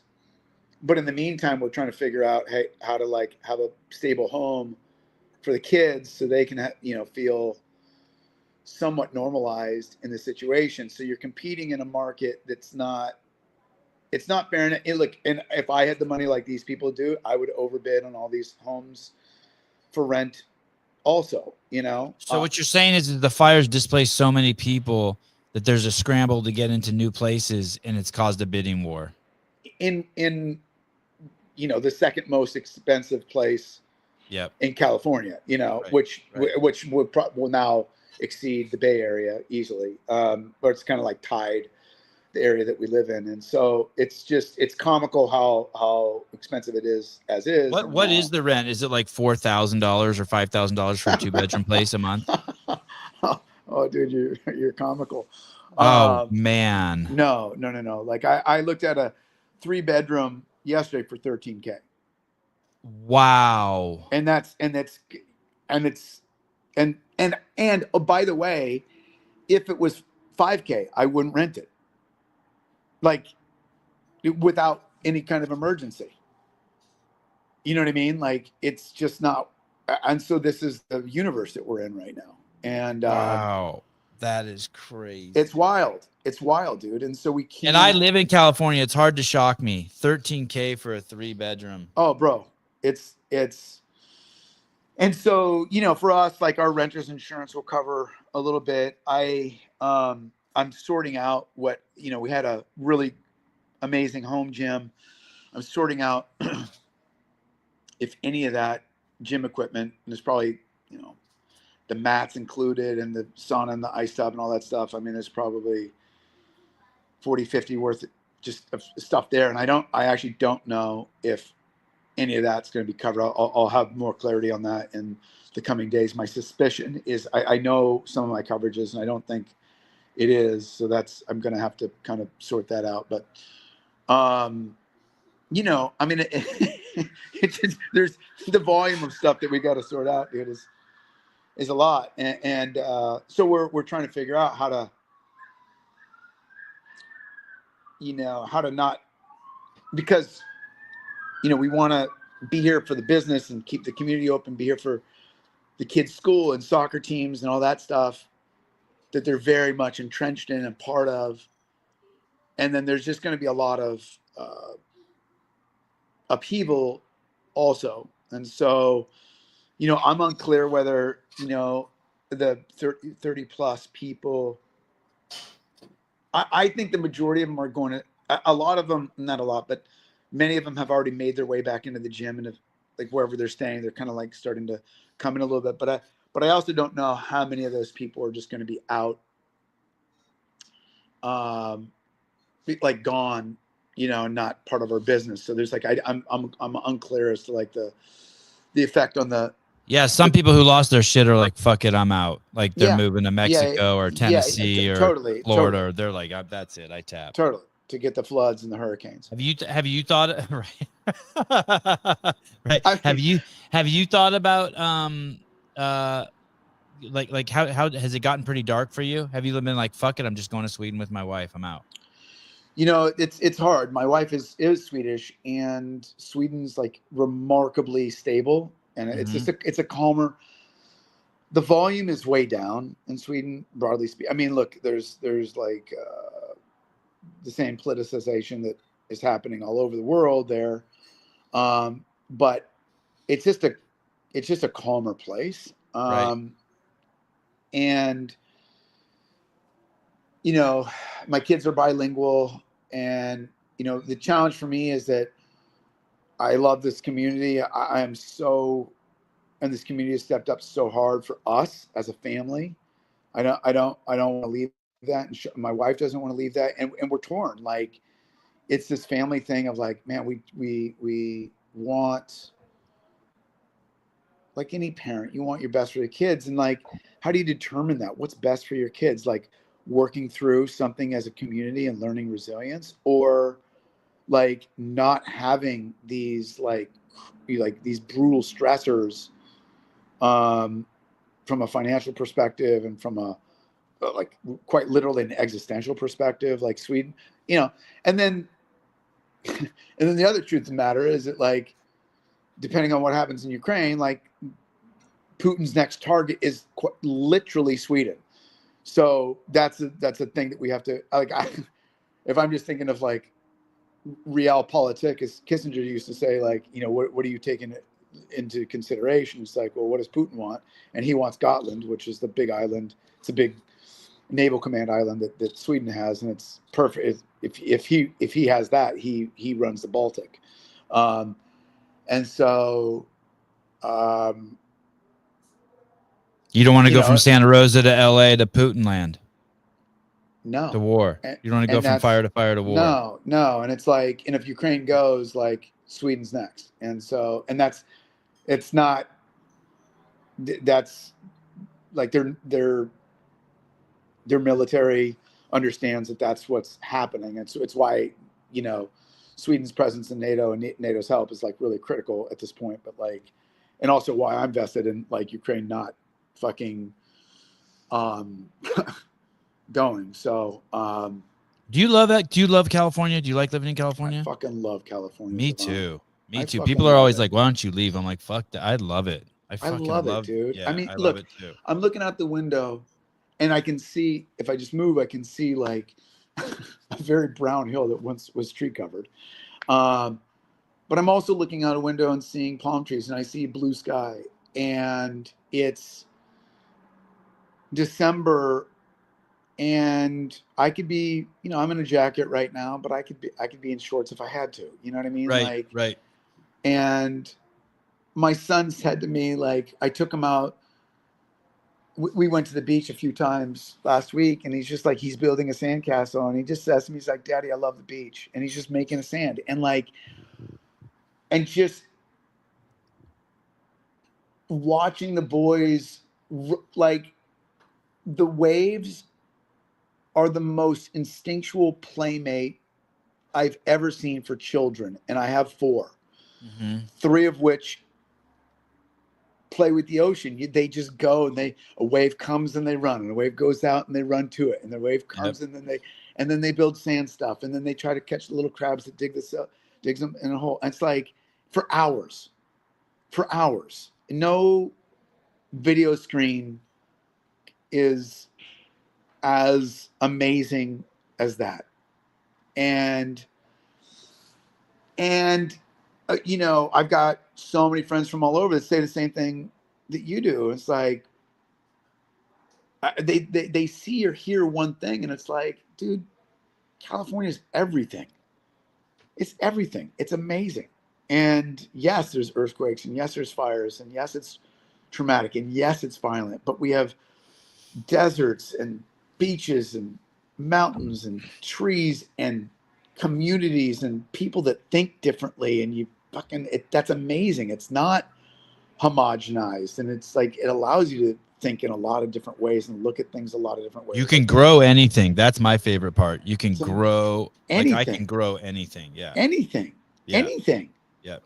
Anything, dude. Like, are you kidding me? Like, so, you know, I mean, it's wild, dude. It's wild. So, do you have a plan? Like, you mentioned the word certainty, and I know I can only imagine with 4 kids, do you have a plan, or have you been able to clear your mind or sit down with someone and been like, hey, Kenny, this either you say it to yourself or someone says it to you, this is the sequence of ways you need to think about stuff. Because like right now, I'm sure it's just a clusterfuck, right? Like you're trying to get focused on how you're gonna teach this class, and you're remembering the shit you lost in the fire, and then you're wondering what your kids are doing in Sweden. It must be like, it must be a trip. Yeah. Well, I sent a note out to our team, and we have mental models in place for everyday situations and emergency situations. And I'll just kind of like color that for you so that I can answer the question fully. First of all, like there's an idea here at the gym that we talk about all the time. There's two primary concepts. I came up with a quote after the 2017 fires. And that was at the back end of a lot of loss for me personally, Savon. I had lost 13 people from 2015 to 2017. Both my parents, many of my mentor coaches, track and soccer, a lot of very close personal friends. And the 13th person was Justine Rushek, who was the lady that I lived with in Minneapolis, who gave me a room so that when I was out there, because my daughter lives in Minneapolis, and so she was murdered by a policeman in Minnie, and then a month after that, the fires in Santa Rosa, and so I said something to Brian McKenzie as a kind of a throwaway line to him shortly after all that. I said, change is inevitable and growth is optional. And he goes, what the fuck did you say? And I go, change is inevitable and growth is optional. And he goes, what do you mean? I go, man, I've been through so much shit. And I can choose to let this just fucking run me, or I can choose to grow from it. And grow doesn't mean be positive. Grow just means that the complexity of being a human being means that great pain is going to come for all of us. And for me, it was voluminous and copious. On top of that, in that time period, I got 2 kids under 2 in the house. I'm not sleeping, and I'm really financially stressed. I mean, I was that was a brutal time financially for my wife and I, and we had very little money, and everybody's dying, and fucking I'm doing more eulogies than I am diaper changes at that point. And it's and then the fire, I'm just like, you got to be fucking kidding me. And then it can't be a poor me thing. It's like, not like this is happening to me, but also this is just simply happening. This is our human condition. It just is. And so how are we going to grow from it? And so for me, what that quote means is like, listen, man, relationships are going to change. Your purpose is going to change. Environments are going to change.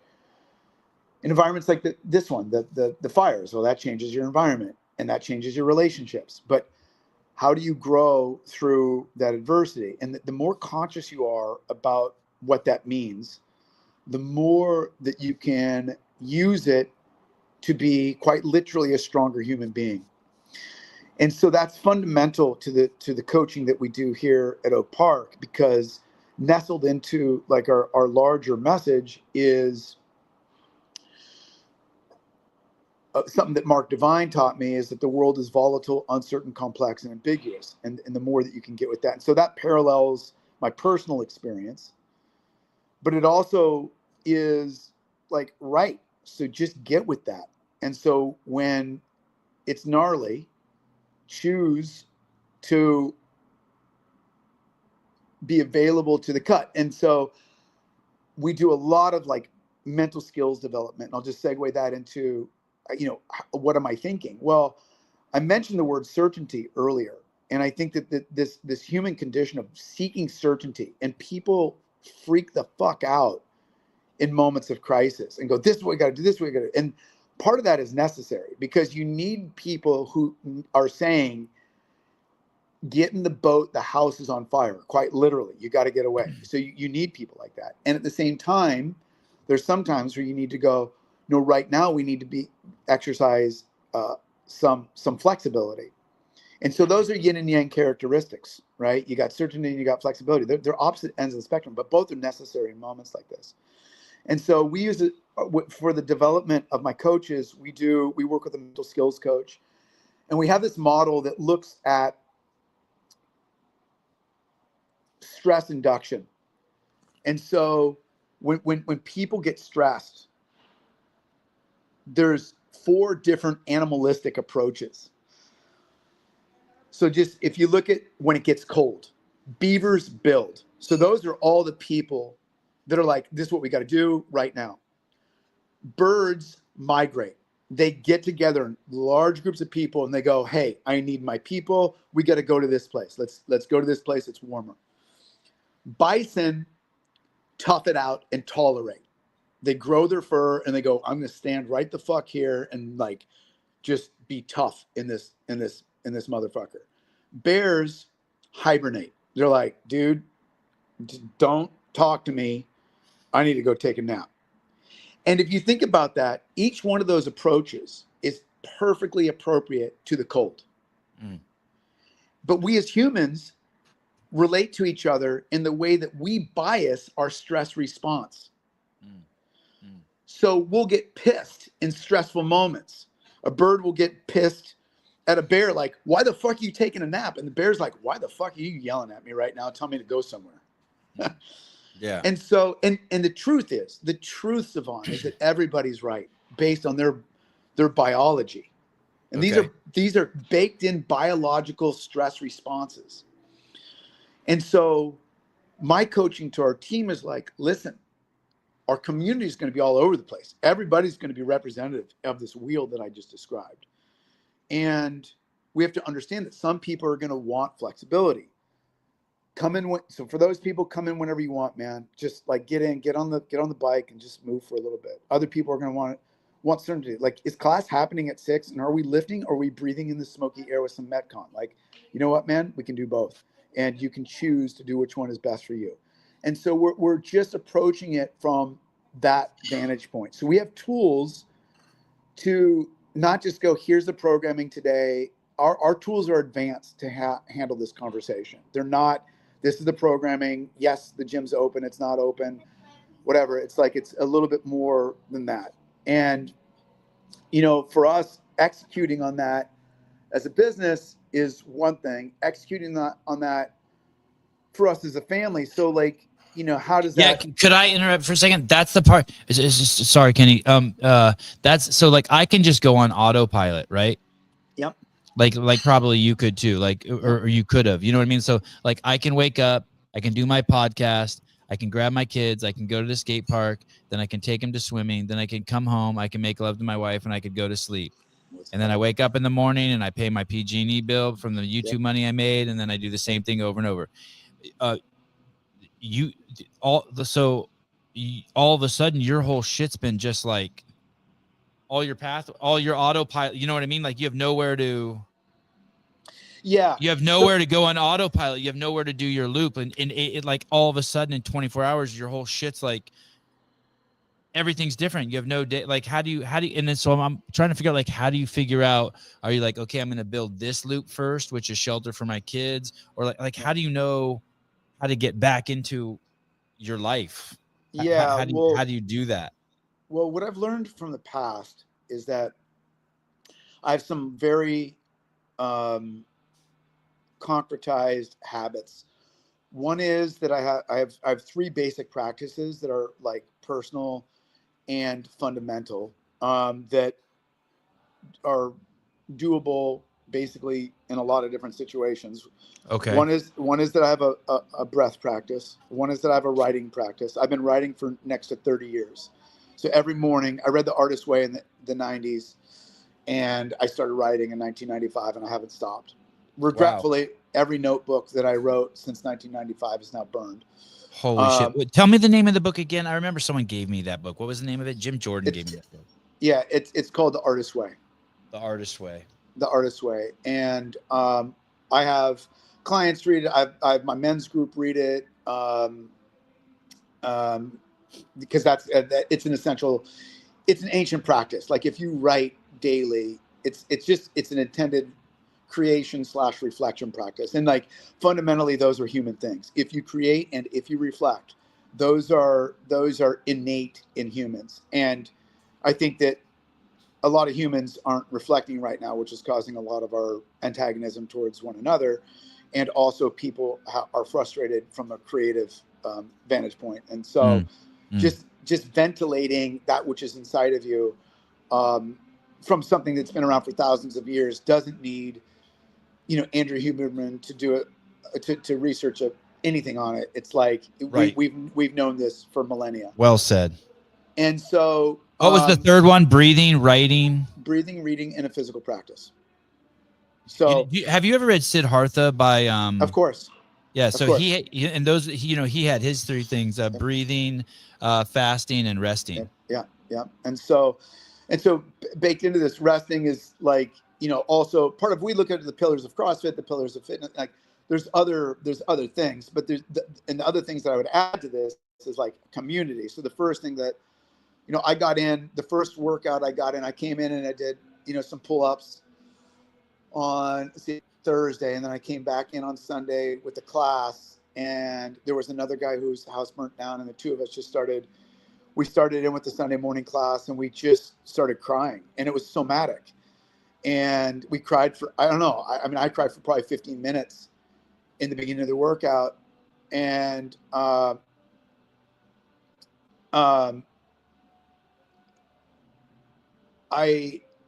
like, as I was crying,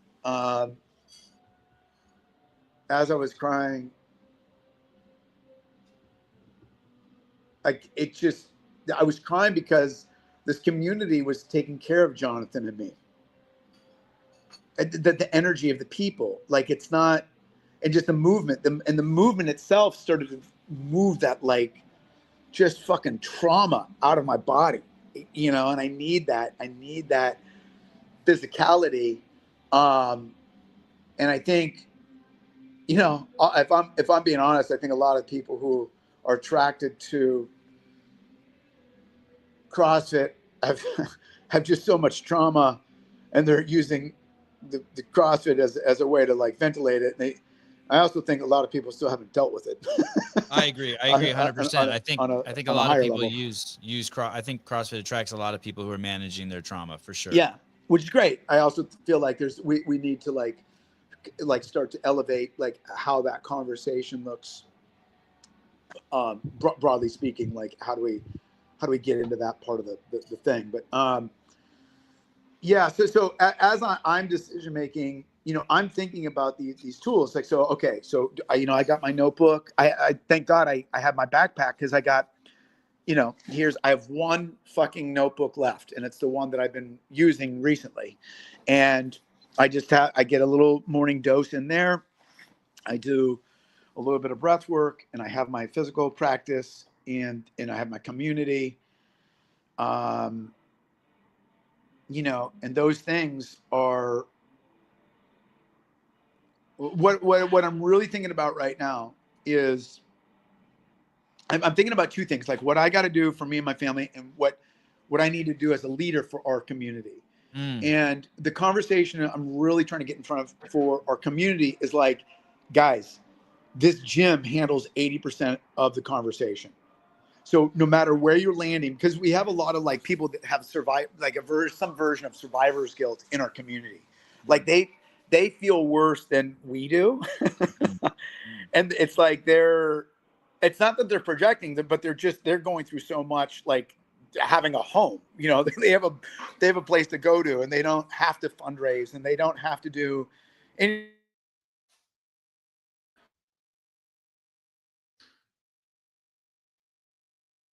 I think. Go ahead. I think you froze for a second. You're back. Oh yeah. So we've got this mix of people who like it's, they're going through, everybody's going through something. And so if we handle the bottom up stuff, which is like, I'm really trying to have the coaches just say before classes and with their individual clients, hey guys, like our job, like, you know what? We train for this. Like we have this conversation about VUCA all the time. We know that change is inevitable and we're going to grow together as a community. And it's not just the physical stuff that we do. Actually, that's just a teeny portion of it. It's this human connection that has bound this gym together for 20 years that's going to get us through. And that's the sort of the energetic that we're communicating. And then, you know, more complexly, the coaches have tools like that I described earlier and some other ones to kind of take inventory on where people are at and just be able to guide appropriately. But 80% of mental and physical health is what we're doing in the gym. And then the 20% is the top down, like what a therapist can do, what plant medicine can do, what some of these other modalities can sort of help with. But that's like the sort of the top of the pyramid. But like the base of the pyramid is like, look, we're communing, we're breathing, we're working out, we're taking a moment to reflect as a community together before and after classes, we're embracing each other. Like we're holding these moments is very special. And that's very much like this healing energetic. And so, yeah. Kenny, so clearly it's been a crazy 10 years for you. Is there any part of you that sees the light and is like, holy shit, I'm going to let go of all of this and just fucking be blissful? Like, do you know what I mean? Like, do you see any, like, because I'm trying to figure out how I would manage the stress of what you're going through. And I don't think I would try to manage it. I think it's sometimes, you know what I mean? It's like, at some point I would just be like, fuck, I'm going to have to abandon, all plans. I'm going to have to just like take one colossal shit and let go and just take this thing second by second. Like I'm trying to figure out, like almost like you have to go through a fucking rebirth. I can't imagine. I'm just trying to imagine how you're separated from your family. I can't. It's hard to empathize with because I'll just start crying. You know what I mean? Yeah. I mean, listen, man. I mean, I do. You know, the benefit of growing up where I did was that I had great teachers early. You know, I had meditation teachers, people to teach me breath. My mom was like she was decades ahead of everybody on everything. Having your breath is huge. My wife teaches that to my kids. They do a breathing practice every day. She taught me one 15 years ago. It's massive. It's massive. And so, you know, I think the other thing is that there's I think the hard part is just as a family man, there's stuff that I want. There's stuff that my wife wants. There's stuff that each of my children want.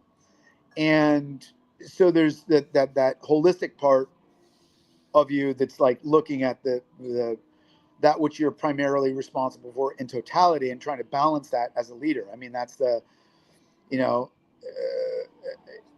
heavy is the crown, and so you when you have a lot of responsibilities, you're thinking about many things, not just your own. And, for me, I know that like, whether it's God that's gifted me or with all this tragedy, is that I am capable of being in it. And so there is, and I've gone through it. And so weirdly, like I got 40 guys in my men's group that are world beaters, Devon, and they're all taking care of me right now. And it's also weird because they're like, let us take care of you. You've taken care of us. Yeah. And yet I feel like driven to get back to, leading and holding space for these men. And, we had cultivated a home so that we had a fire pit at the house where we would meet. We called the group the Treehouse, or I call the group the Treehouse. I have cohorts of 8 guys, and we get together bi-monthly for each cohort, and then we get together for group events every other Sunday. And it's been a very powerful experience for these like incredible guys. And I'm the guy, like they're authors, they're heads of seaters, they're like physicians and actors and musicians. I mean, it's crazy. Like, I'm the guy that holds the space for these guys. And, you know, for me, like I have a lot of, I just feel driven to kind of get back to holding space for my family, for my community, for my men's group. And then also concurrently going, yeah, you guys take care of me. This is your turn to take care of me. And so I know that, you know, I really value the handful of plant medicine experiences that I've had. And, you know, I'm always looking to evaluate how much of what I just said, for example, is egoistic. Like, is this, you know, Kenny being very egoistic, or is this something that is like part of my true essence and nature and energetically why I'm here? And, you know, I got to say, man, like, as I share right now, it feels less egocentristic than it does like, yeah, man, like I want to be stuck in. And the other part of what you said, like, there's moments where I go, wow, what would it be like to just move to Costa Rica for a year? You know, and just let my nervous system to just take a break, because it hasn't had a break in a decade. I had about a 1 year kind of break after 2017-18. I moved the gym 1 month before COVID hit into a really expensive facility in downtown Santa Monica. So that was awesome. And then moved it subsequently. And, you know, like it, so that had its, you know, as you know, all the California gyms, that was not pleasant. So there just hasn't been like much of a break from a stress standpoint for about a decade. On top of like, life is hard. You run a business, you have kids, like that's hard. It's really hard. Yeah. You know, and so yeah, I'm in the middle of sort of evaluating a lot of these things. I wish I could answer your question clearly. I know that like I come back to, look, we'll provide some temporary stability. We'll probably have an Airbnb for me and my wife for a month. We might stay at a friend's house for a few months, and then my wife takes the kids to Sweden every summer. So my thought is like, stay at an Airbnb for a month, then we'll stay with some friends for 3 or 4 months, get the kids to Sweden, I'll stay here. And then just like, and then look in 4 or 5 months, like, and be able to take inventory more clearly with clearer eyes. And then also like calmer hearts, you know, the heart's very hurt right now. Like, I mean, there's not a fucking moment. Like I just, you know, my kid's first teeth, Savan, they're fucking gone. Like the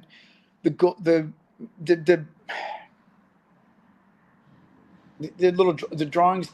I was writing my daughter a book. She's 14, and because she lives in Minneapolis, and I don't get to. I mean, I you know, she comes out 3 times a year, and I'll fly out and get to see her. But like, you know, I was writing her a book. It's a handwritten book, and it's fucking gone. 14 years. You know, like, just shit you can't. You can't replace any of that, man. And yet, you know, we have love for each other, and that's what's going to bind. And you know, we VUCA will happen. And so if I'm embracing that, it's just like, here we are with all of that. And what's VUCA? VUCA is volatility, uncertainty, complexity, and ambiguity. And I just, you know, I that's at the centerpiece of our teaching and our coaching here at the gym. It's not, CrossFit's a tool that we use, but the bigger conversation is VUCA. The bigger conversation is change is inevitable and growth is optional. The bigger conversation is, you know, how are you contextualizing all of this for your life? You know, yeah. Kenny, is this GoFundMe page a good place for people to contribute? Yeah, because that's my wife and I have a personal one, which is great. But this is one where we have a lot of impacted families. You know, some of them are going to be fine, some of them are not, and so we're just that's a great page for, you know, our CrossFit LA community. So if anybody is able, any kind of donation. I understand that you had a comment like last week or something like, I'm not going to let Don fall outbid me or something, or, you know. So that brings me, that warms my heart and also makes me laugh. So thank you for that. I had to beat him by $1. Then he raised me another $5. I was like, what's this guy doing? No, I very much appreciate that. Yeah, this will go to, you know, community members of an affiliate that's 20 years old, and it will help, you know, that aspect of all the things that I described earlier. So do you know that's any a other gym owners who lost their homes? No, I don't. No, I know gym owners that were impacted by the Eaton fire, which is in Pasadena, Okay. or the Altadena fire. A lot, like one guy, his house was standing, but you know, he's got several people in his community that were that lost their places and displaced as well. So Any you know, gyms lost? Any gyms lost? not that I know of, not that I know, Okay. because the Altadena one was more, well, look, it got into the flats, but it was a lot of the hillside community. So there weren't gyms on the hills that I know of. Like, that hasn't come up yet. I feel like I would have known that, but I'm also been buried by like just a lot of other stuff going on concurrently. Yeah, life. Hey, I'd love to stay in touch. I'd love to you know, continue Of the course. story. I appreciate you sharing this bit. I know it's traumatic, but it's very human. It's as human as shit gets, right? Loss and rebuilding. And I'd love to continue to share your story and the narrative and see how things unfold over the next year. Of course, Yvonne. Thank you for the time, buddy. Absolutely. All right. Love you, dude. And if there's anything you need, text me and tell Dusty I think he's a wonderful human being.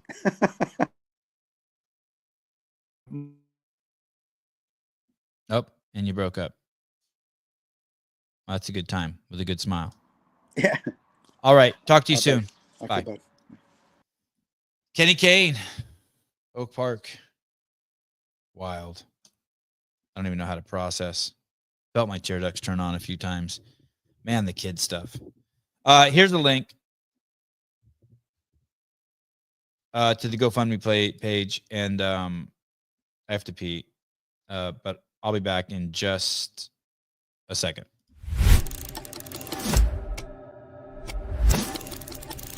I'm Jen. I am Lucy's mom. Our world was kind of flipped upside down in 2023 when we were in a motor vehicle accident, which left my daughter a paraplegic. My name is Lucy, and my age is 11, and I'm a T4, so like right here. One thing was really clear, that she wanted to be an athlete again. First day of school, she was just hit with failure after failure, and realizing that the people around her didn't view her as a competitor. They didn't quite understand. That was pretty frustrating stuff. When I first came in here, I was a little bit nervous because I had never been really in a gym before. But when I came into this gym, it was different because it was like everyone's welcome. If you're in a chair, if you're not in a chair, no matter what. CrossFit Watchtower very quickly became our home. It's really important because it helps with my independence and not just with like strength, like I can pick something else that's heavier, but just, I don't know, I just feel a lot more confident and just a lot more happy and stuff. It's amazing the community that supports her. And I wouldn't even just say supports her, but supports our whole family. Here, she is a competitor. She figures it out. And that's really because of the confidence and the independence and the strength work that she's done here at Watchtower. All right. I moved my screen up there. Oh, it helps looking up. God, I woke up with a headache this morning. I never have a headache. I wonder what the fuck is going on with my head. Did I eat something funny? Did I not get a good night's sleep? All right. What do I have to share with you guys?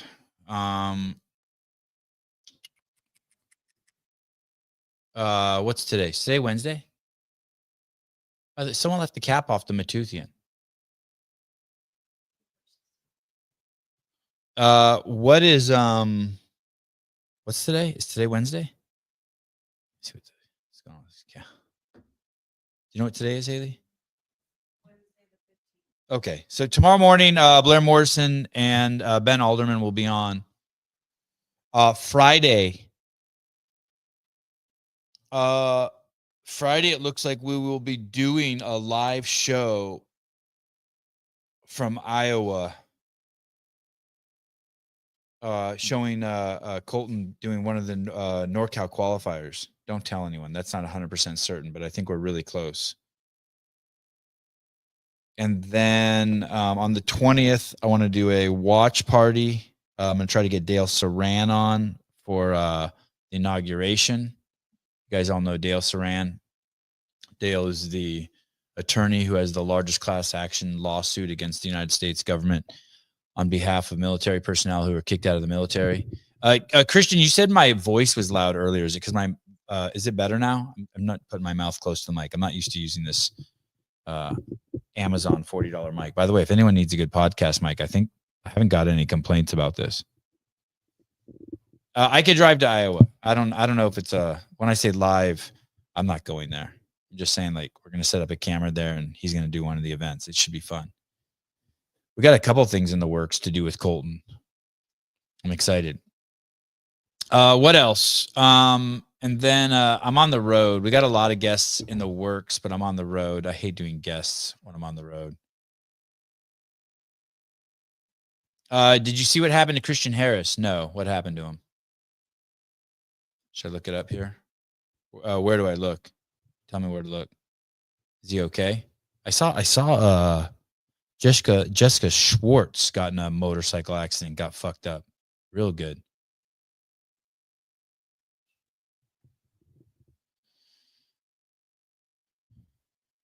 Okay. Is there anything else I need to share with you guys?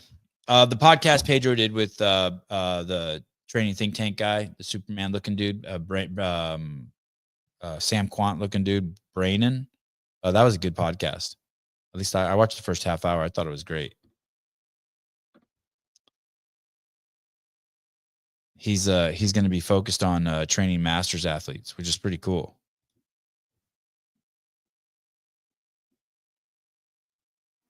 What else? Tons of news coming out of the barbell spin regarding the events.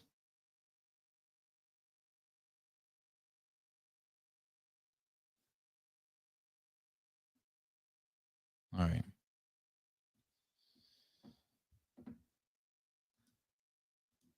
I don't know. Ego war at training think tank. I don't know. People just grow. People grow. People change. 10 years. He's been there 10 years. That's a long time to be with someone. People just outgrow each other. Sounds like Brandon has some aspirations. I wouldn't say it was an ego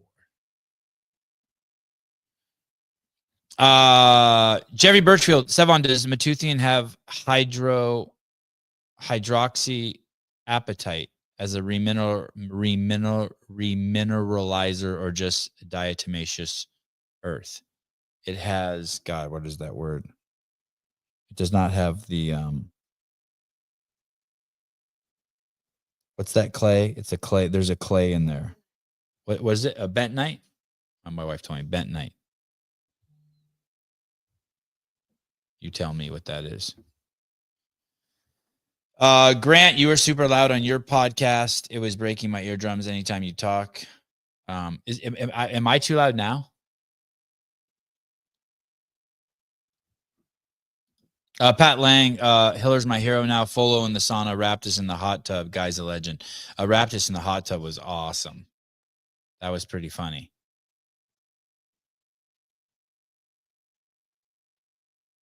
Oh, I sound perfect. Okay, good. That's what I want to hear. All right. I want to go to breakfast. Let me see if there's anything I got here for.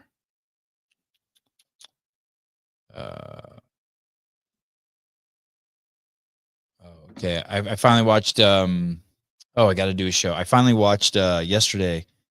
Took me forever to log into this TV at the Airbnb, but I watched the Dexter, not New Blood, Original Sin. I watched episode 6 of Original Sin.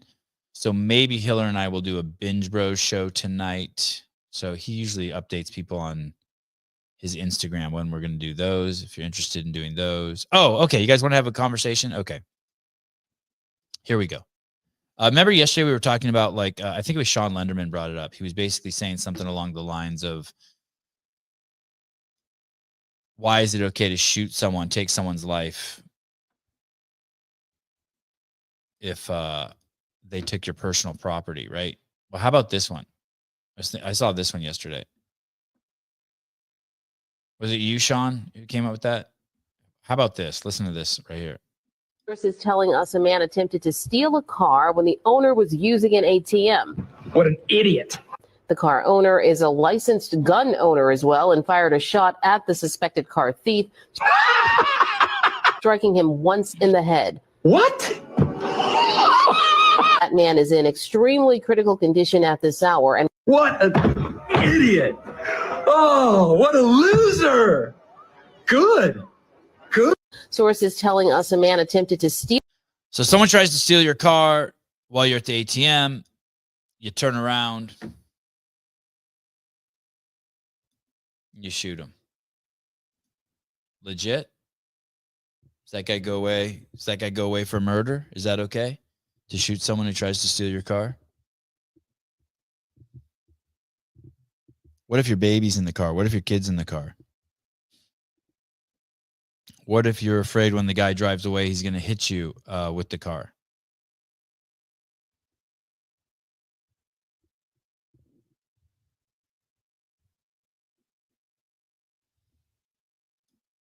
I mean, that will get him in trouble for shooting at someone in the car. You can't shoot to defend your property. What if I Google that? Can you shoot someone who steals your car? Can you shoot somebody who steals your car? What's AI? No, generally you cannot shoot someone for stealing your car in Arizona or most. Here we go. What if you? If you think your life's in danger, I think you can. Caller, hi. If a reasonable person can articulate that that person was in fear for his safety or his life, then you can shoot.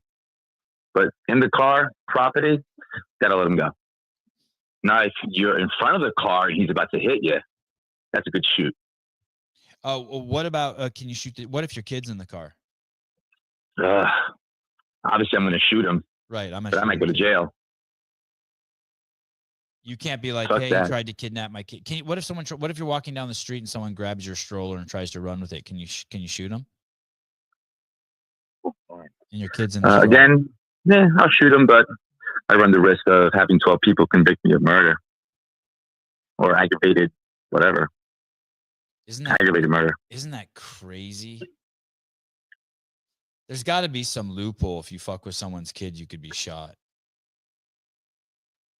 So kidnapping. What if someone tries to kidnap you? What if someone tries to carjack you? What if someone pulls out a knife and they say, hey, get out of your car, I'm going to steal it, and you shoot them through the car door? Good to go. That's a good shoot. Because that knife is a physical deadly weapon. Okay, so you just at any moment he could kill you. Okay, so you have to say I was afraid I was going to die. Yep. That's what they teach us in the police academy. If you're in a shooting, and it's true, you are in fear for your life whenever you're approached by someone with a knife, a gun, any type of weapon, a club, a bat. The site I'm on says Arizona law does not permit the use of deadly force solely to prevent theft of car. I guess that's because I'm in Arizona and Google knows that. If someone is trying to steal your car and you are in immediate danger, you might be able to justify using force to defend yourself. To defend yourself, that's the key. So I don't know if you had that in California, but over here on Long Island, they have a lot of catalytic converter stealings. Oh my God. I've had 3 catalytic converters stolen in the Bay Area. It sucks. In the Bay, my same neighbor who actually goes to my gym, she got her catalytic converter stolen twice. Insane. What Right kind of across car the does street she from have? my Does house. she have a Toyota? The Honda Accord. Okay. Yeah, so that's the thing. Like, I got my guns in my room. If I hear in the morning my dog starts barking, are they stealing my catalytic converter? Do I go out there and shoot them? It's just property. Now, if in the act of stealing a catalytic converter, they show a gun, now they're good to go. Yeah. Someone says There's all levels. someone said my volume is shit. Is it? I hear you great. Is it too high or too low? Perfect. Okay, good. All right. All right, we solved that mystery. Thank you. You the There you man. go. All right. Later, bro. Bye. All right. Can't shoot the guy. Your volume is too low now. Jesus Christ. What if I just hang out here like this? Better? What should I do for my headache? I never get headaches. I woke up with a headache.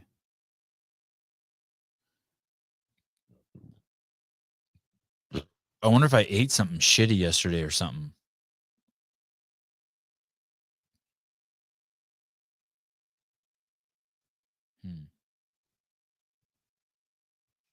I don't know. I don't think it's caffeine. I woke up and had 2 cups of coffee.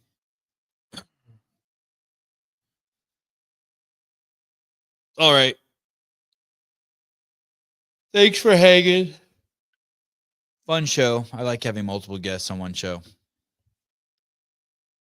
I will see you guys later. Maybe tonight on the Binge Rose. All right. No, there's no smog here.